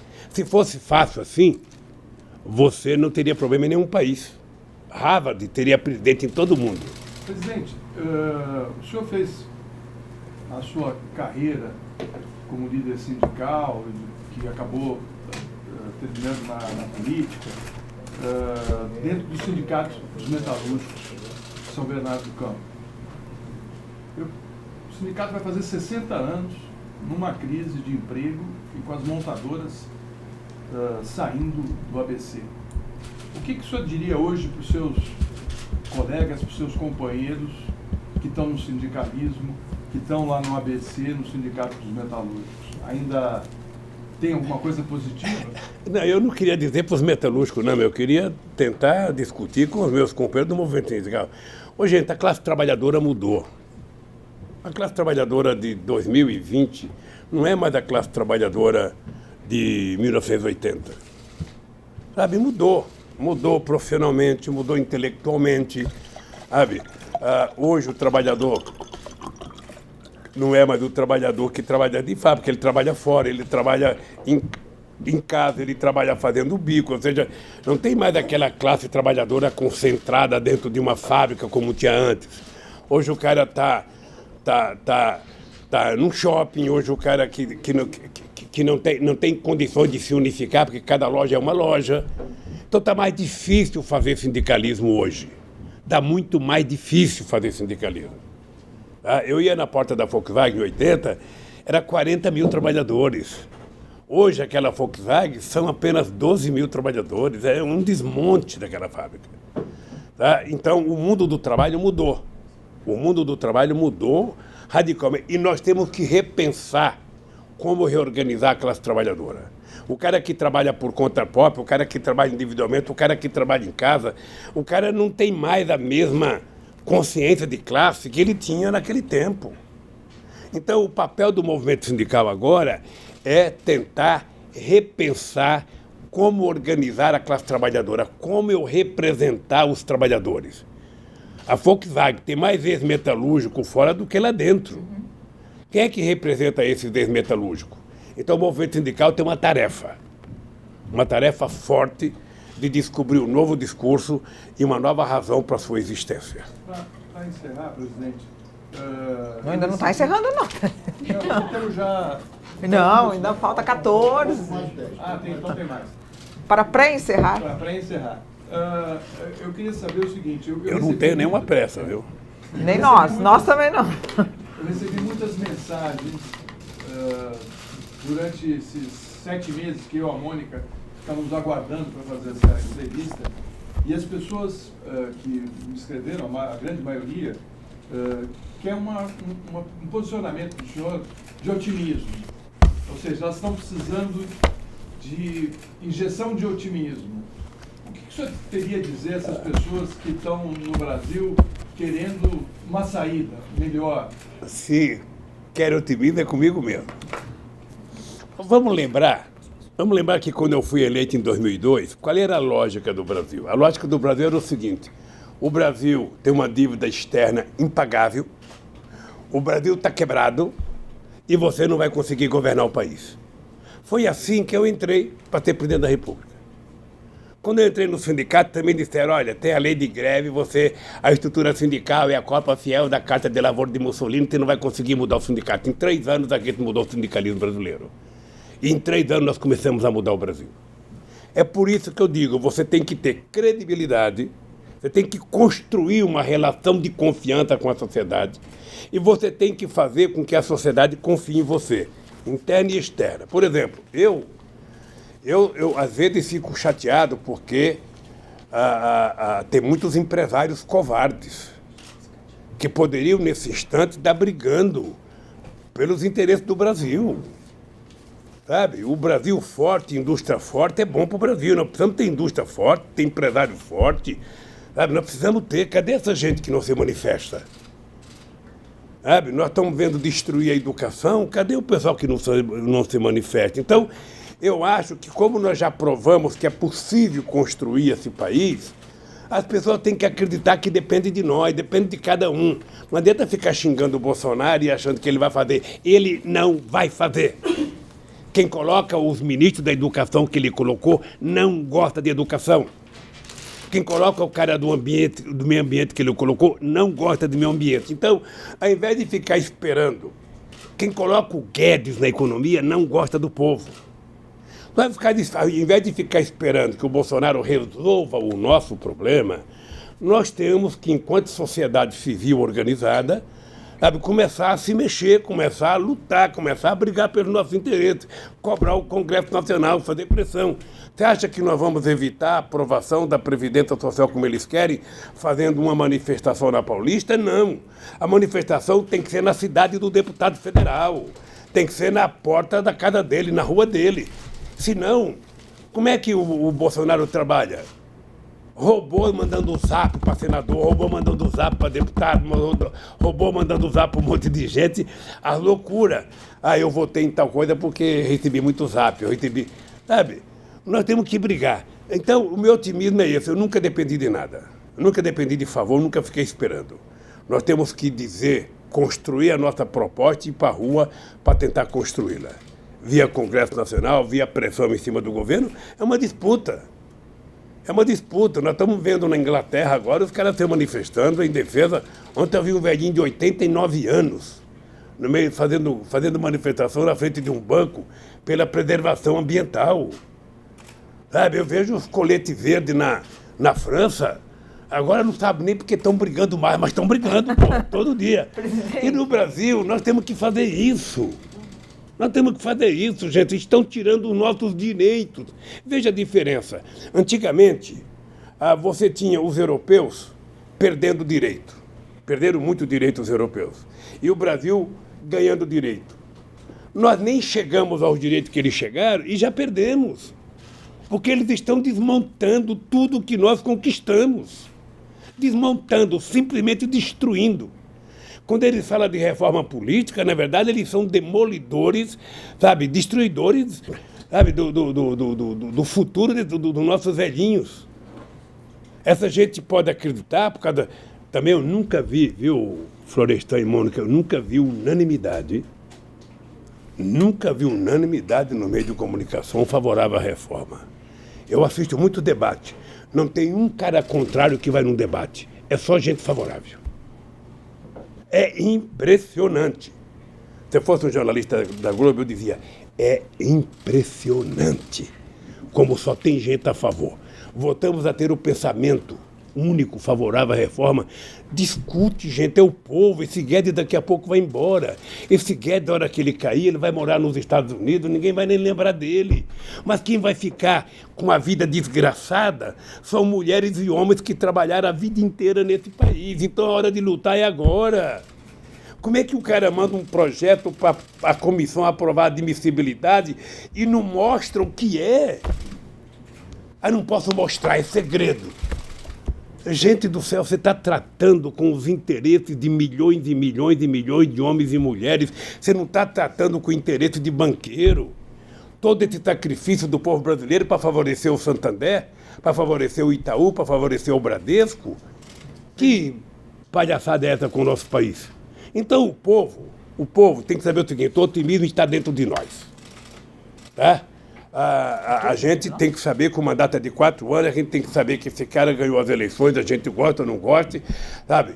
A gente tem que saber que ele pode imprimir o jeito dele governar, cabe a gente aceitar ou não. Presidente. Se a gente não aceita, tem que lutar. Presidente. Tem que ir para a rua, tem que dizer para o povo, tem que brigar, sabe? É assim que a gente faz política. Presidente. Achar que o Bolsonaro vai fazer o que você quer, esqueça. Ô, presidente, a gente tem só 5 minutos, fomos avisados aqui. Eu queria falar de uma coisa bem episódica, mas que eu acho que pode dizer muito.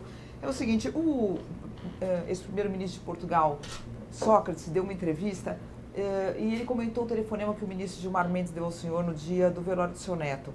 E ele diz o seguinte, para ele, na interpretação dele, ele falou, são 2 adversários que sempre tiveram uma disputa política, mas que o ministro Gilmar ligou para ele, o presidente Lula chorou, o ministro Gilmar chorou, são 2 adversários chorando por um passado que perderam.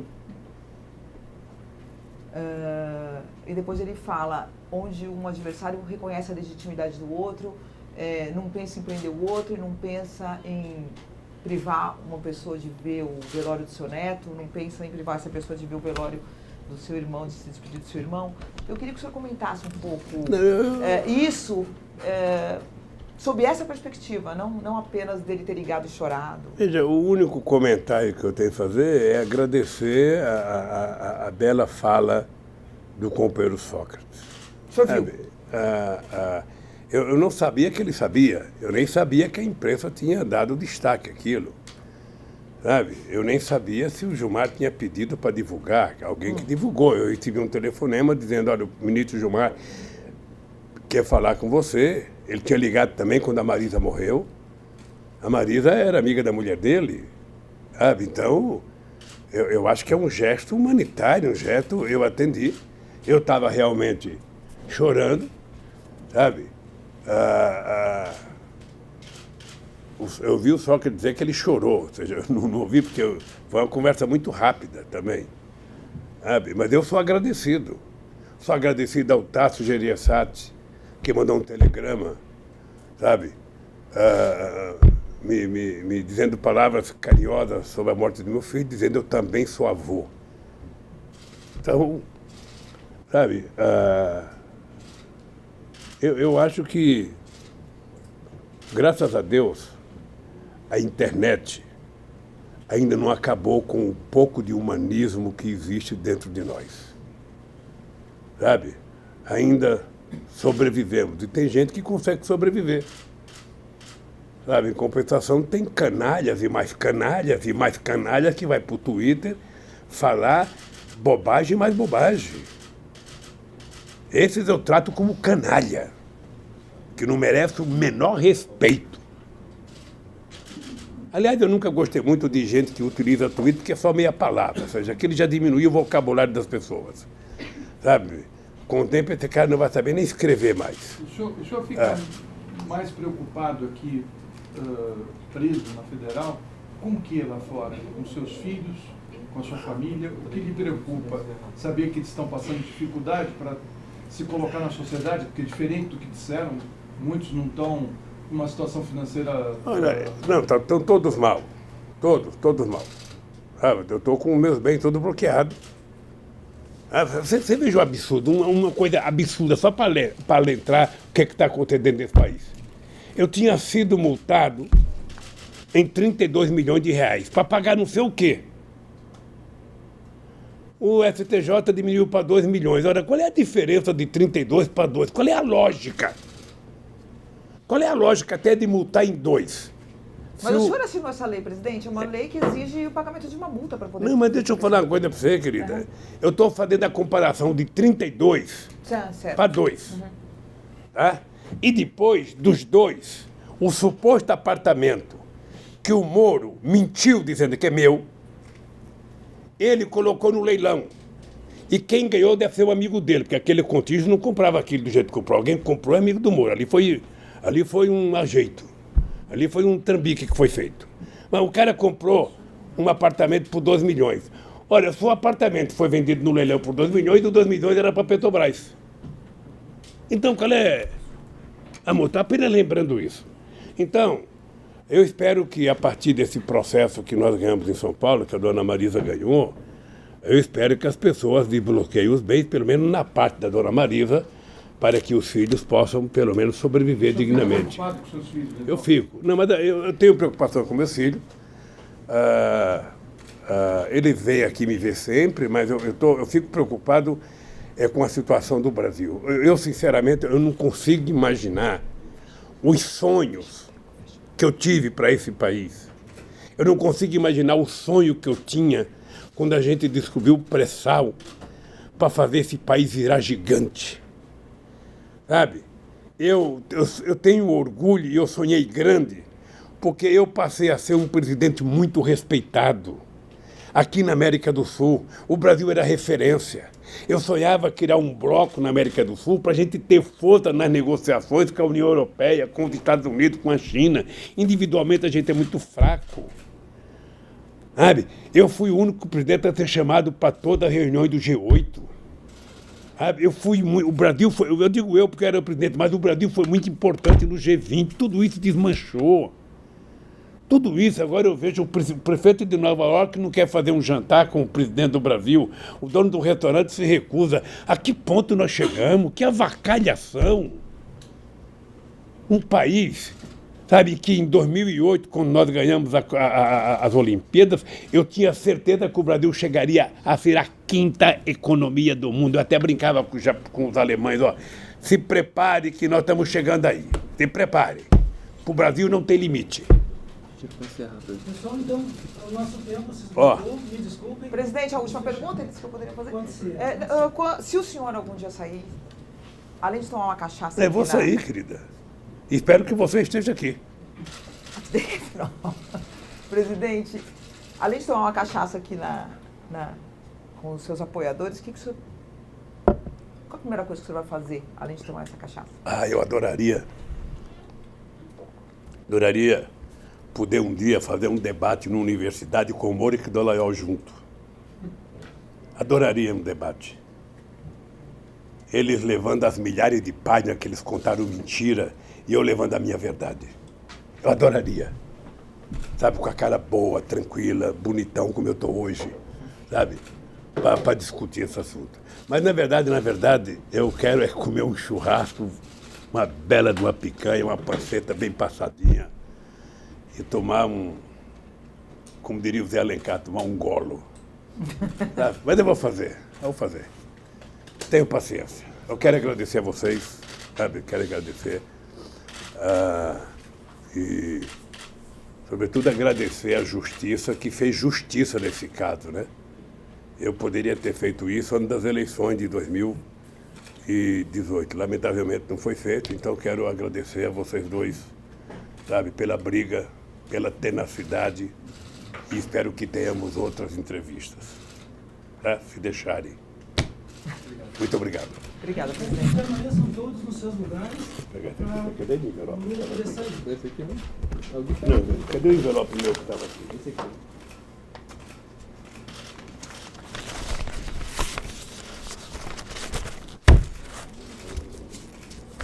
Essa grade.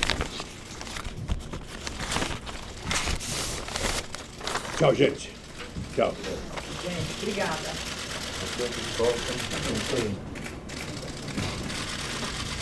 É vergonha.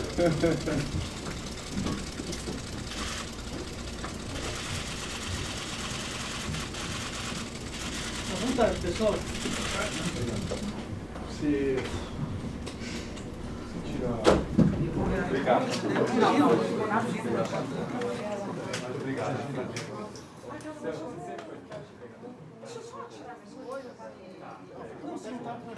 Não, não, não.